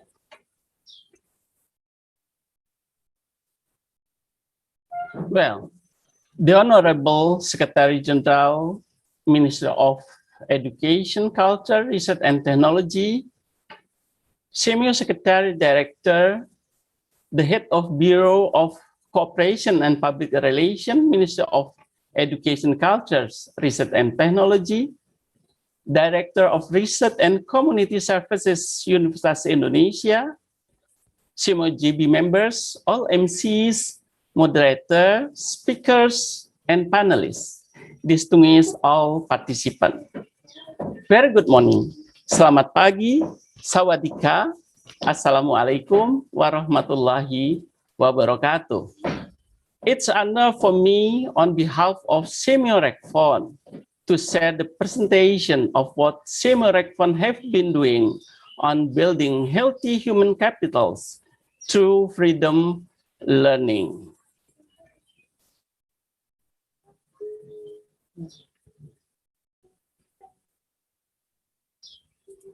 Sorry. Sorry, I can move my slide.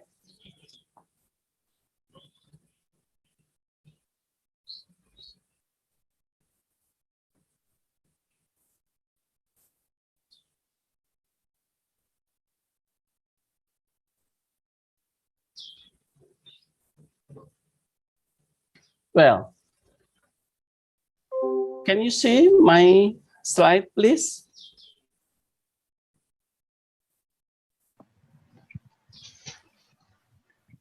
Dr. Mukhtar? Yeah. You are sharing your slide from your side, right? Yeah. Okay. Can you not put it in a slide mode now? Okay, please. If you can see. Okay. If it is, let's see if Simulec, our IT team, would be sharing your file. If you will stop sharing, and then they will share the file, and you will just be requesting them to move on per slide. If Sure. Yeah. Is it from my side still? Okay. Well, at glance, second slide, please. At glance, RECFON has a vision and mission as stated. And since 1993, the center has also been hosted by the Universitas Indonesia as a regional nutrition study center. Next, please. In fulfilling its mandate to address nutrition and food problems in Southeast Asia region, RECFON has a prevention and mitigation approach. In mitigation effort, the target is early childhood, while prevention effort focus on school-age children and adolescents. Both of these approaches aim at preventing the long-term effect of malnutrition and also protecting future generation from nutritional problems. In this approach, RECFON meet two flagship programs, namely Anakku Sehat dan Cerdas, or in SEAMEO country member, we introduce as early childhood care, nutrition and education, and Gizi untuk Prestasi, as also known as Nutrition Goes to School, or NGTS. Next. These two priority programs are in line with the idea of Merdeka Belajar, or independent learning, and Campus Merdeka as independent campus. In the ACCNE and GTS programs, teachers are trained and receive technical assistance so that they can independently teach science related to food and nutrition in schools. In addition, these two programs require collaboration with higher education institutions, where higher education institutions can take advantage of these two programs as part of the embodiment of the independent campus program. This entire program is certainly a place to develop multidimensional competencies for teacher, academics, and also student. Next, please.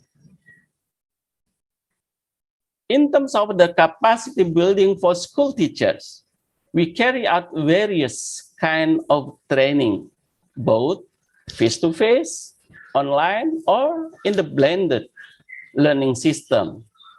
In addition, we organize a series of webinars with the aim of facilitating sharing of good practice between teachers. Next, please. In the webinar entitled the NGTS Solution, teachers who have joined the Nutrition for Achievement program and have implemented a nutrition promotion program in their schools are given the opportunity to share good practices and their respective school. This forum also involves local education offices and health and nutrition professionals.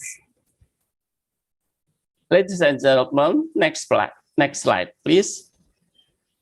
In addition, academics and students have educational programs such as postgraduate training, fellowship, as well as webinars and training. Next. In addition, these programs are strengthened by internship opportunities for students at SEAMEO Rekfon, as well as volunteer program for new graduates and young professionals. Next, please. The implementation of the NGTS. Yeah.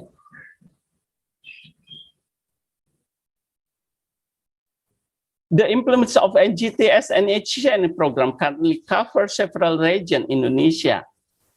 The important thing is to underline that in implementing this program, we always involve local academic partners and also related local governments.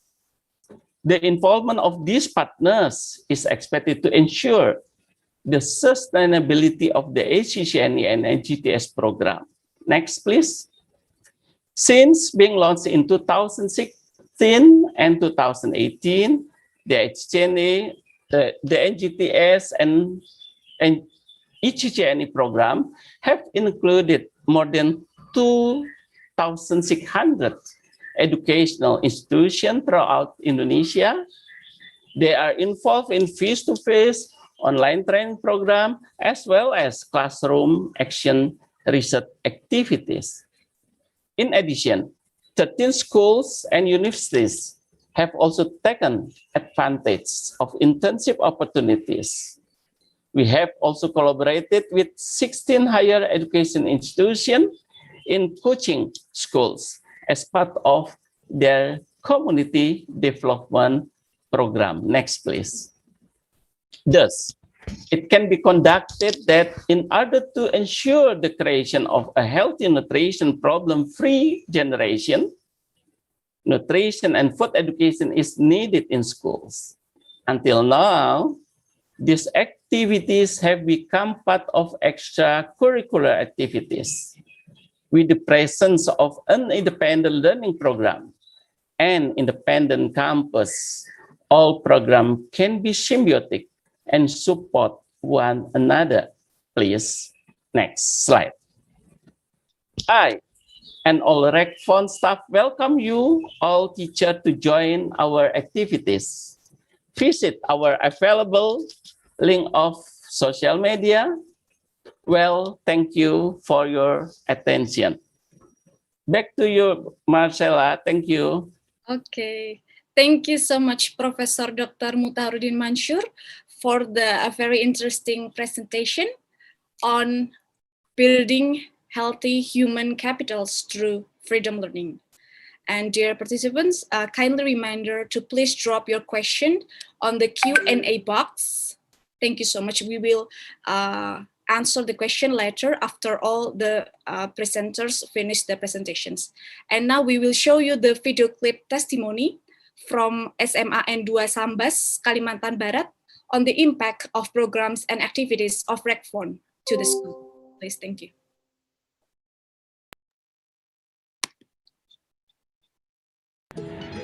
Assalamualaikum warahmatullahi wabarakatuh. Perkenalkan, kami dari SMA Negeri 2 Sambas, Kabupaten Sambas, Kalimantan Barat. Kami mengenal NGTS melalui pelatihan penguatan UKS dan NGTS untuk SD, SMP, SMA di Kabupaten Sambas yang dilaksanakan atas kerjasama Pemda Kabupaten Sambas, Poltekkes Pontianak, dan SEAMEO Rekfon di tahun 2018. Dan kami mendapatkan materi terkait gizi, keamanan pangan, dan kebun sekolah. Setelah pelatihan tersebut, kami mulai melakukan kegiatan. Di antaranya, yang pertama, senam pagi bersama seluruh warga SMA Negeri 2 Sambas. Selanjutnya, kami juga melaksanakan sarapan sehat bersama setelah senam, di mana siswa membawa sarapan pagi dari rumah. Dan setiap sebulan sekali, sekolah menyiapkan sarapan tersebut. Kami juga melaksanakan literasi gizi dan kesehatan setiap hari Kamis, yang disampaikan nanti oleh para siswa didampingi oleh guru yang mengajar di jam pertama. Sekolah kami juga mendapatkan pendampingan dari SEAMEO Rekfon dan Poltekkes Pontianak yang didukung Dinas Pendidikan Kabupaten Sambas hingga saat ini. Selain pendampingan dalam pelaksanaan GTS, kami juga mendapatkan pendampingan pembuatan rencana tindak lanjut yang kami rasakan sangat penting dan membantu agar pelaksanaan GTS dapat terencana dan termonitor dengan baik. Selama masa pandemi, pendampingan reguler dilakukan secara daring melalui diskusi grup WhatsApp dan Zoom. Saat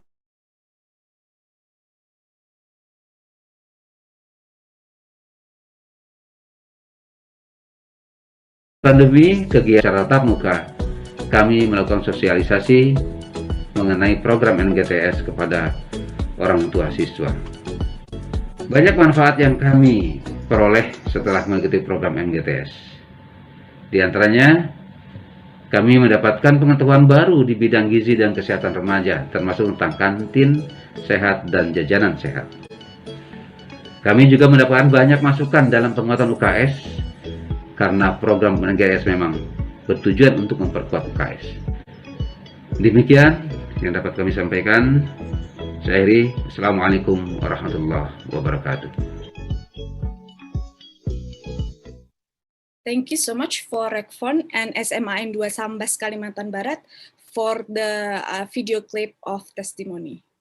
And now I would like to invite the fourth presenter, which is from SEAMEO Kitab in Science, Dr. Indrawati, which is the director of SEAMEO Kitab in Science. She earned her doctoral degree from the Indonesia University of Education in Management of Education in 2013. And at the national level, she served as a member of consultant team in the development of vocational high school module in analytical chemistry and industrial chemistry, and the developer team of Science Technology Society, which is a collaborative program with British Petroleum, British Council, and SEAMEO Rexam in science across Asia Pacific and a science across the world program. She was also a national core team coordinator of continuous professional development program for national science teachers. Her research area focuses on science in elementary school, STEM learning, managerial skills for the school principal and superintendent, and thematic learning implementation in elementary school. Without further ado, I would like to invite Dr. Indrawati. The floor is yours. Thank you. Thank you very much, Ms. Marcella. The Honorable Secretary General of Ministry of Education, Research and Technology, Director of SEAMEO Secretariat, the Honorable Panelists, Board of Directors, and all participants of the webinar. Assalamualaikum warahmatullahi wabarakatuh and good morning. Thank you for joining this webinar. In my presentation today, I would like to inform our program in developing science teachers' competency and improving science teaching learning as demanded by 21st century curriculum. Allow me to share my presentation. Ladies and gentlemen, SEAMEO Center for Kitab in Science, or SIKIS, is one of the centers in Indonesia and also one of the kitabs in Indonesia that was established on 2009, located in Bandung, West Java. And the main purpose of establishing Kitab in Science, among others, is to improve the competency of science teachers and educational personnel in the field of science in the Southeast Asia region. And SIKIS provide a relevant and quality program in professional excellence for science teachers and education personnel through capacity building activities, resource sharing, research and development, and networking. And next, to achieve the SIKIS main goals, our vision is to be a center of professional excellence in the area of science teaching for teachers and educational personnel within the framework of sustainable development. And to achieve the vision, we conduct following activities as our mission. Next. The first, develop and implement relevant and quality program to improve the professionalism of teachers and education personnel in the field of science education in Southeast Asia, and carry out research and development in the field of science education, in the field of school management, public policy, and other fields in accordance with the duties of function of Kitab and Science, and so on. Here you can read our goal of Kitab in Science. Next. And from our vision mission, we have that the existence of Kitab in Science can contribute to improve our of-science teaching learning quality toward a better of life through the study of science. Ladies and gentlemen, in carry out the mandate, SIKIS refers to the policy direction of 2020 to 2025 national education development, especially in the improvement of the quality of teaching and learning and the professionalism of teachers and education personnel. And to improve the learning and teaching quality, SIKIS also adopting the strategic plan of SEAMEO 7 priority areas for education, science and culture 2021 to 2030 as policies guidance to direct the center in achieving future goals. And here you can see that in the SEAMEO 7 priority area are the first one, achieving universal early childhood care and education, and the second, addressing barrier to inclusion. The third, resiliency in the face of emergency. The fourth, promoting technical and vocational education and training. The fifth, the revitalizing teachers' education. Sixth, harmonizing higher education and research and adopting 21st century curriculum. In point 7, in adopting 21st century curriculum, there are an indicator that by 2030, all member countries should have integrated the 5 Cs, PSD and BCED, into their national curriculum. As we have known that in the 21st century, students are required to have a number of skills, including those we are familiar with the abbreviation 4 Cs, critical thinking, creative thinking, collaboration, and communication. And in indicator 7.3, in this, the target of the 21st century, 5 Cs are stated. So we identified the 5th C with a computational thinking. And to support the achievement of this indicator, SIKIS determined its flagship program which include STEM, computational thinking, and climate change education program. With the primary program of STEM, CT, and CSEC, we hope to contribute in improving the quality of science learning in Indonesia, especially to achieve the creation of Pelajar Pancasila or student of Pancasila who possess critical thinking, creative, independent, faithful to God Almighty, and have a noble character, mutual cooperation, and global diversity as well. And ladies and gentlemen, as I have mentioned earlier, SIKIS activity focus on SEAMEO number 5 and 7 priority, and activities related to number 5, including revitalizing teachers' education through the capacity building of teachers to improve their competency. Capacity building activities that we hold are training, seminar, workshop, and another our main activity. And we also conduct research and development and give award to science teachers who have been dedicating their time, energy, and mind in improving the quality of science learning through the Ki Hajar Dewantara Awards. And SIKIS also provide research grant to science teachers who research proposal approved in the SIKIS research grant program.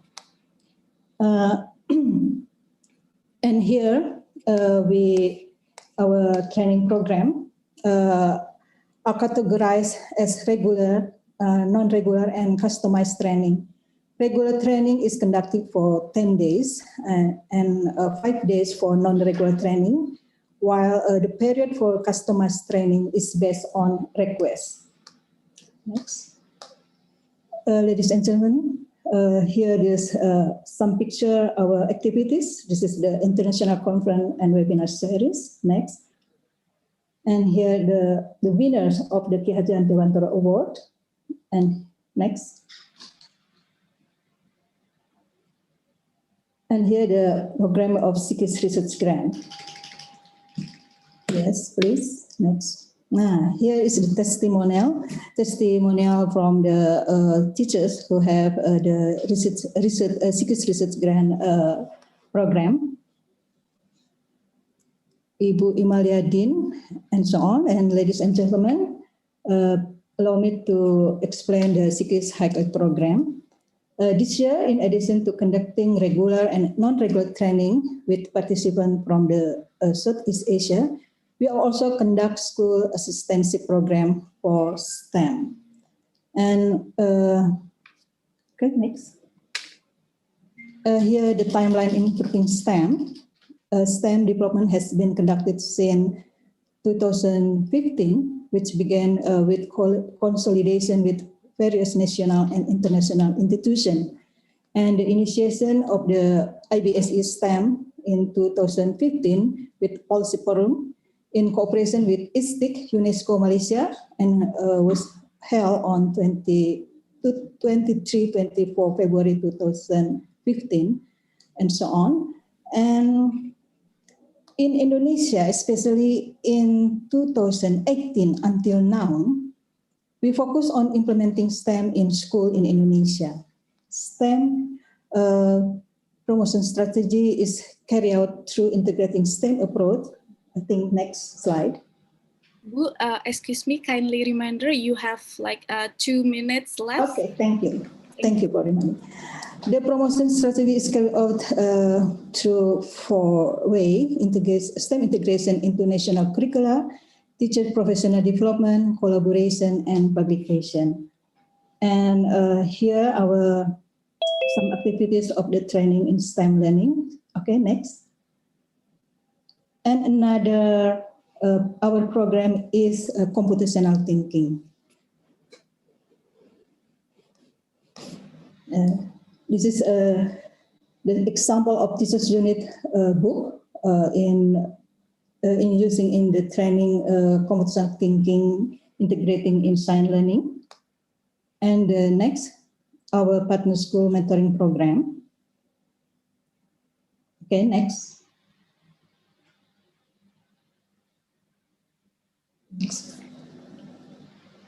Yes, I think it is, allow me to 1 second. In implementing STEM as a flagship program, Sikis is collaborating with several schools to gain deeper information about STEM implementation and impact on students. For partner school in implementing STEM, we use the STEM immersion guide reference developed by the Arizona STEM Network with the Maricopa County Education Service Agency as a framework. And we introduced 3 of 4 STEM implementation model for learning in school. In each of this model, there are 6 main categories, namely leading, teaching, learning, evaluating, budgeting, and sustaining that must be considered by the school. And next, in addition, we also consider the success factors that must be considered in STEM implementation, namely support, teaching, efficacy, and developing material. And we hope through this partnership program can have a positive impact of all parties involved in this program, especially for teachers, students, school principal, and others. Ladies and gentlemen, in addition to the activities that I have mentioned previously, Sikis is also developing teaching material and learning media such as book, video, and magazine. You can see this material at www.kitabinsign.org. I think this is our outstanding alumni, Mr. Not Helmi from Malaysia, Mr. Herwin Hamid and Miss Vera Maulidia and Miss Dini Siti Anggreni. They are our alumni. I think it's enough from me. Thank you for your attention. Okay, thank you so much, Dr. Indrawati, for the very interesting presentation on SEAKI's contributions on improving science learning quality in Indonesia and also in Southeast Asia. And now for the video clip testimony is from SDIT Cendekia, please.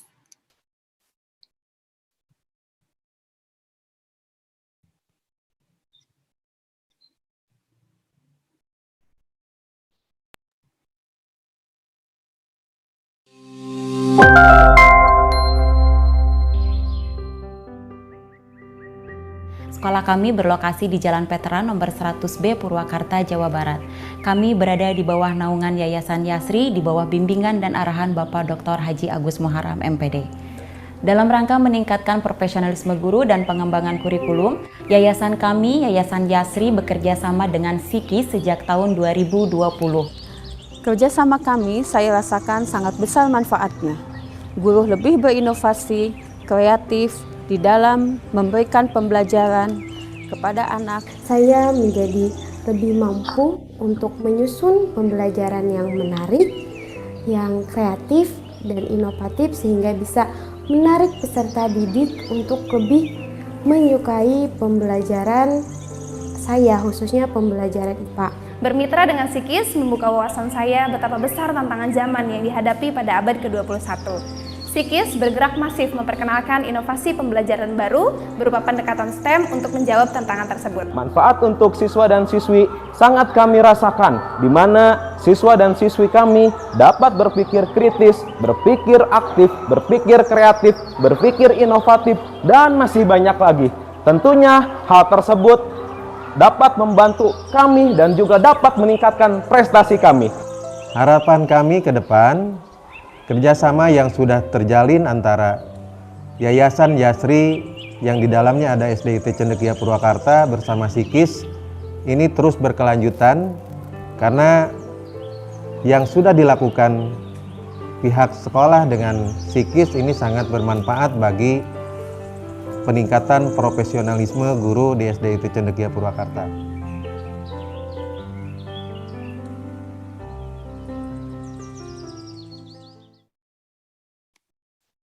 Thank you, SEAKIS and SDIT Cendekia for the video clip testimony. And now we will move on to the fifth presenter for today's session, which is from Kitab in Mathematics. The presenter is Dr. Sumardiono, currently serves as the director of SEAMEO Kitab in Mathematics. Previously, he was a Widya Iswara at P4TK Mathematics, and he already obtained his doctoral degree in mathematical analysis from Universitas Gadjah Mada and master's degree in mathematics education from UNS Indonesia. Without further ado, I would like to kindly invite Dr. Sumardiono, please. Thank you very much, moderator. Let me show my presentation first.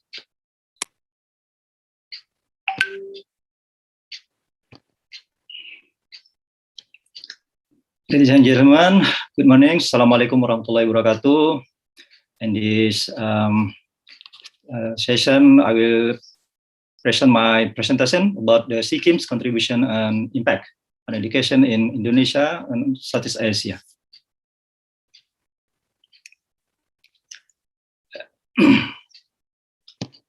SEAKIM is dedicated to developing and empowering teachers from across Southeast Asia through mathematics education. SEAKIM as one of 3 sisters in Kitab in Indonesia that established since 2009. This is our vision and mission. I think our vision and mission is the same as our sister Kitab in science, but especially in mathematics educators. Our goals to provide high quality education relevant to 21st century skills. But also we need to establish extensive network and also to conduct research and development, as we mentioned letters, and also to provide intellectual forums on mathematics education innovation.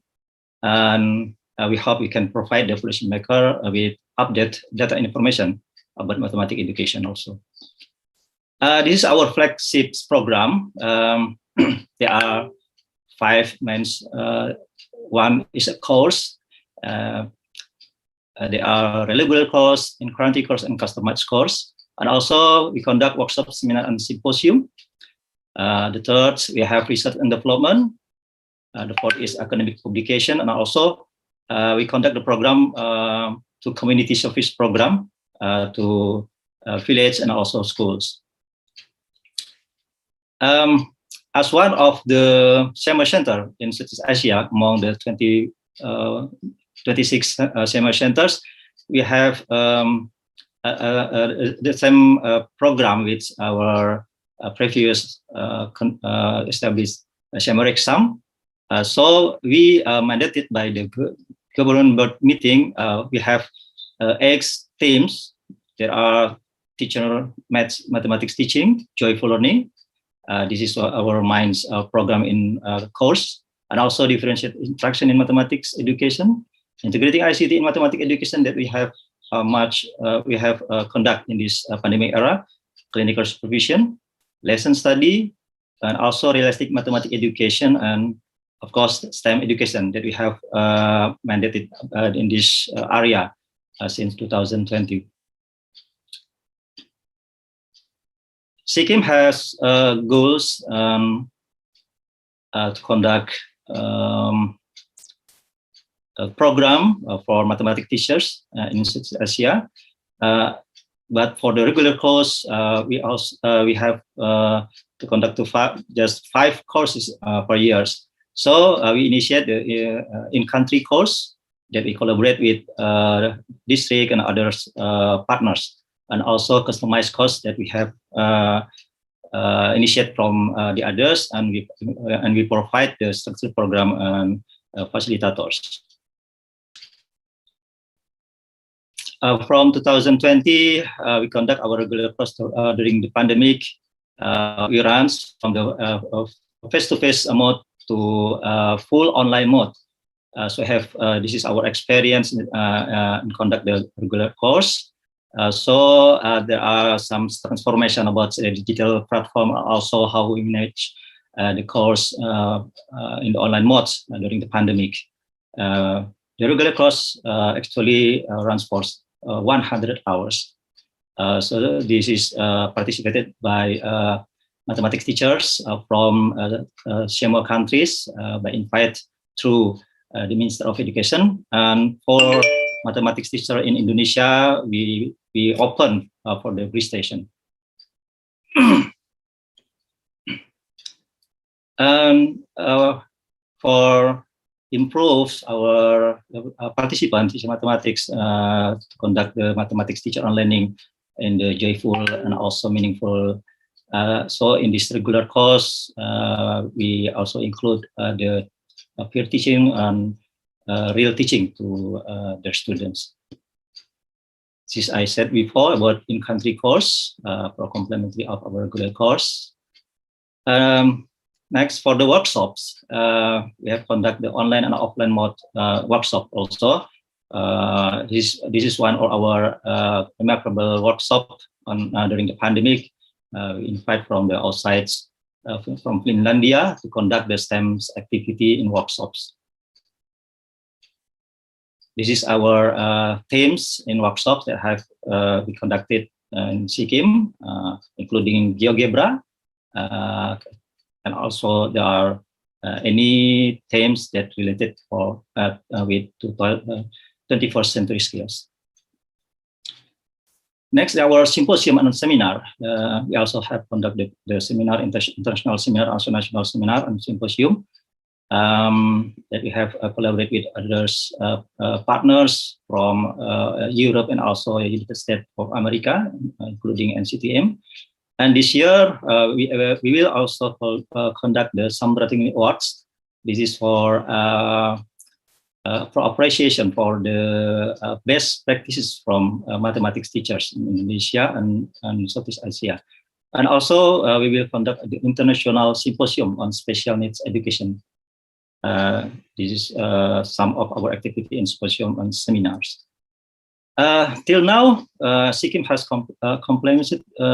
complement in training more than 3,000 Southeast Asia teachers participated. And we have conduct 54 regular courses and others, including 6,500 mathematics teachers, and collaboration with others with 44 MOU. For research and development, currently we conduct the research on STEM and CT, or computational thinking, and also we initiate in this year also to conduct the research in collaboration with CRISIT from University of Tsukuba to have the media, the learning media adapted from Japanese textbooks. And the current research, we also initiate the research in this year and also next year for the digital or dynamic technology for mathematics teaching in collaboration with UCL from United Kingdom and also from our partners from Indonesia, Universitas 11 Maret. And also, we have a flagship program in this area in research and development that we have MARWA, or Mathematics Regional-Wide Assessment. This is a diagnostic test, and for the in the pandemic era, we cannot provide this assessment face to face. So we conduct the online MARWA assessment for students. For students in primary school, junior high school, and also high school. This is about our MARWA and over years from 2010 to 2021. As we see that we have developed also in research MARWA 4.0 in online mode, and this is an ongoing research that we have conducted.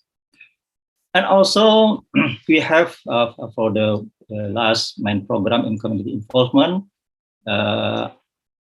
we have what we call that STEM village. Is for give the knowledge and also experience to apply the STEM knowledge for the parents and also for the kids in the village. And this is some example from our activity. Yes. And also we have SEAMEO piloting schools. The activity is including research, capacity building, also learning community. Excuse me, please. Could you speed up a little bit because we already. Okay. Yes. Yeah. Yes. Thank you very much. This is our international recognition. Yeah. Some of our partners. This is also institution Vibra. We have a collaboration intensively with them. And this is our initiative with our alumni also. And SEAMEO also provide internship program for Merdeka Belajar or Campus Merdeka. Yeah, provide some activity for the student of college. And yes, this is some contributed our involvement for our alumni also. Thank you very much. Back to moderator. Thank you very much for your attention. Yeah, thank you so much, Dr. Sumardiono, for the presentation. And now we have a video clip testimony from SDN Suko Posatu Surabaya on the impact of program activities of SEAMEO to the school. Please, the video.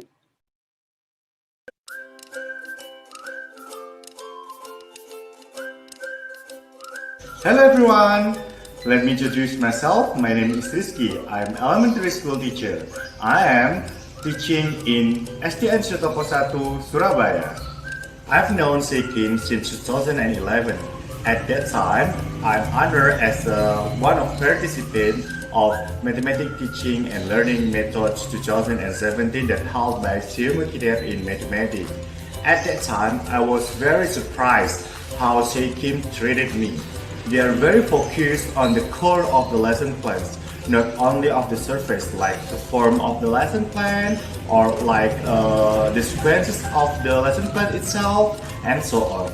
And it's very surprised me. They introduced me to teaching mathematics in different ways, not only about matters, but how mathematics skill can implement by the students in daily life. Since then, I'm very curious to join another event of SEAMEO in mathematics. At the same year, I am joining a course of Southeast Asia Realistic Mathematics Education for primary teacher in SEAMEO in mathematics. On that course, SEAMEO in mathematics taught me that mathematics is not only calculating but also applicating in daily life. Since that, I applied that term to my students. And you can guess, my students very enjoy my learning methods. And they grow to be a critical student and also to be a more cheerful student and very enjoying mathematics learning. And besides that, I also spread the knowledge that I got in SEAKIM into teacher in Surabaya. And I was facilitated by the Education Office of Surabaya to hold a course or workshop in joyful and realistic mathematics learning in Surabaya. And at the end, I also want to say thank you for the opportunity that has been given to me for joining as a member of SEAMEO in mathematics family. And I want to always engage in SEAKIM event in furthermore. And for the last, you have to join all the SEAKIM event and you will not regret it. Thank you everyone.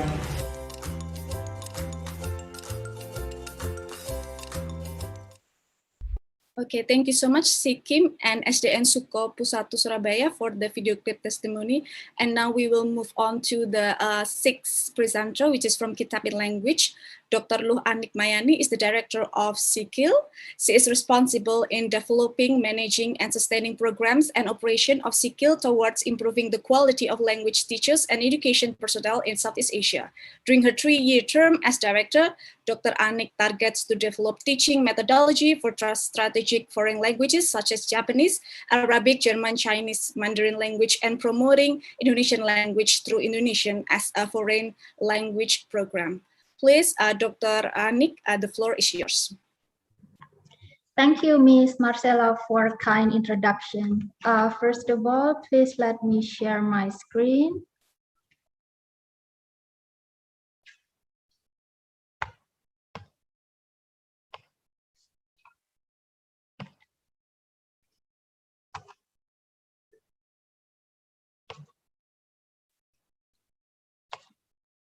Okay.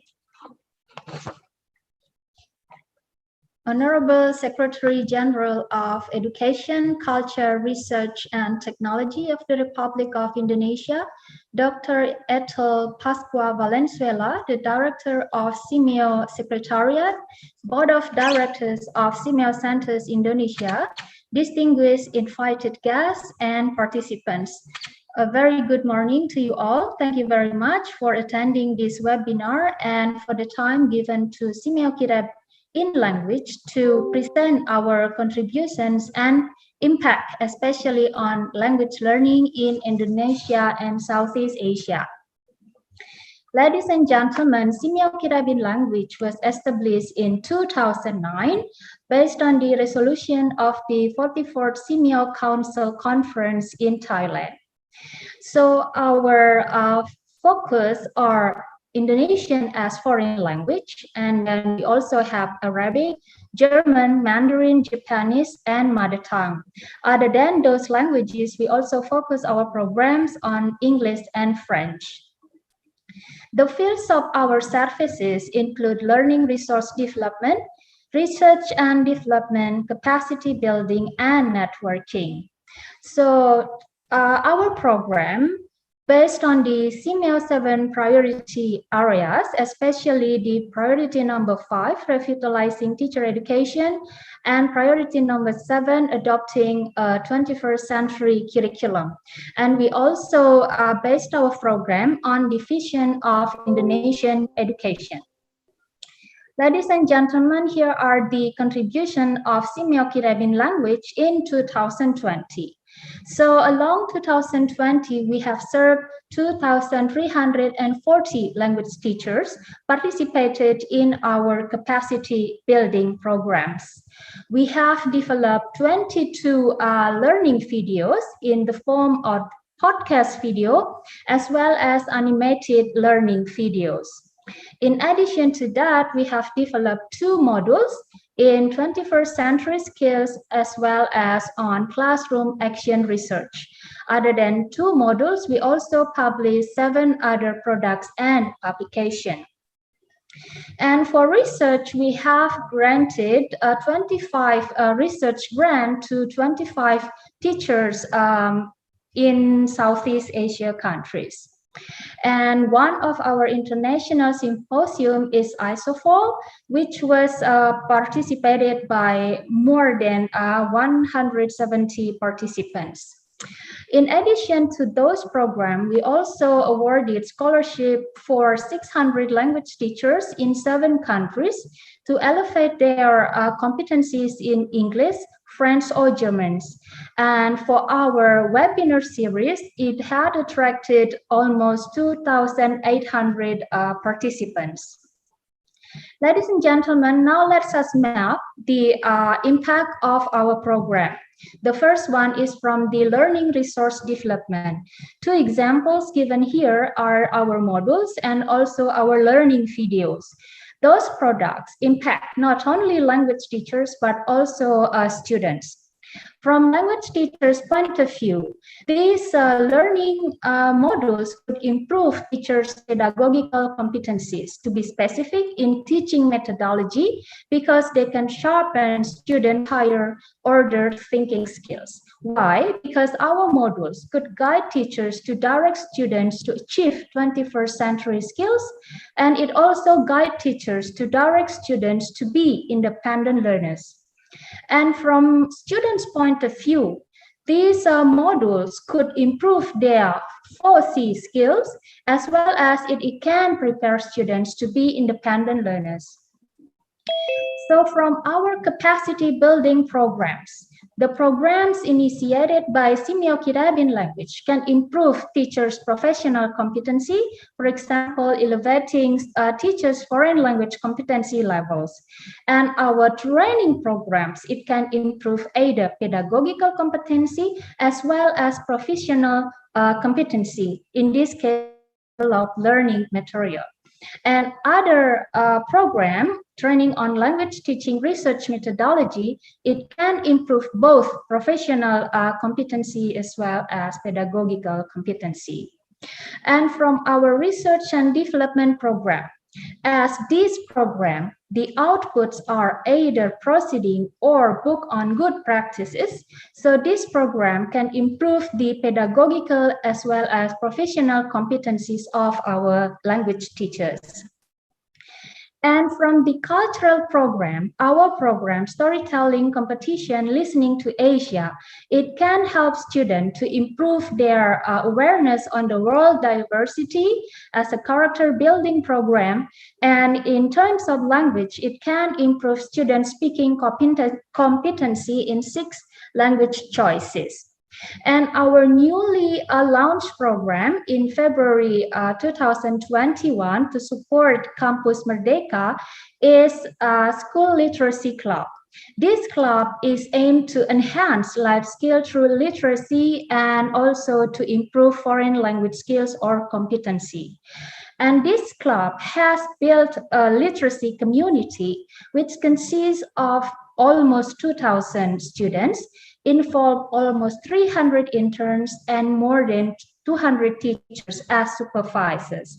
And it is involving 69 schools in 12 provinces in Indonesia. The activities, among others, book discussion, creative writing, poster presentation, and art performance. Ladies and gentlemen, we had conducted a preliminary research on the impact of this literacy club. So the survey was to measure numbers of books read by students within 2 months period, and then numbers of articles read by students in 2 months, frequency of a student visiting a library, online or offline, and also to measure the numbers of projects or outputs of this program. Let's compare this result with the research conducted by the National Library in 2017, which said that the average numbers of books finished read by Indonesian people a year are only 5 up to 9 books. And this program, ladies and gentlemen, successfully made students or forced students to read 1 up to 3 books in 2 months, or read 1 up to 3 articles in 2 months, and they visit library quite often, either online or offline, and numbers of projects created by students 1 up to 5 projects. We also compiled the teacher's perception related to the students' motivation regarding this literacy club. For teachers, this literacy club significantly increases students' interest in reading and writing. It motivates students to be more productive, creative, and to be more critical. And also it increases the students' frequency visiting school libraries. And from the competency in reading, writing, and speaking, teachers see that this program could make students to become more confident, expressing their opinions, doing public speaking, moderating, and they have a better understanding in news, film, and even literary works. And it also makes students more productive in writing literary works. So in short, based on our preliminary survey on the club literacy impact, we can say that it increases student interest in reading and writing literacy. It increases the frequency of students visiting school library, and it increases at least student literacy skills. Unfortunately, our data has not yet shown that it increases student collaboration skills. To conclude, ladies and gentlemen, our contributions give impact from teacher point of view as well as from student point of view. For teachers, our program improved their pedagogical as well as their professional competencies. And from students' point of view, it improves student 21st century skills, and it improves student awareness on the world diversity, building their good character and prepares students to be independent learners. And the literacy has improved the students' interest in reading and writing. Ladies and gentlemen,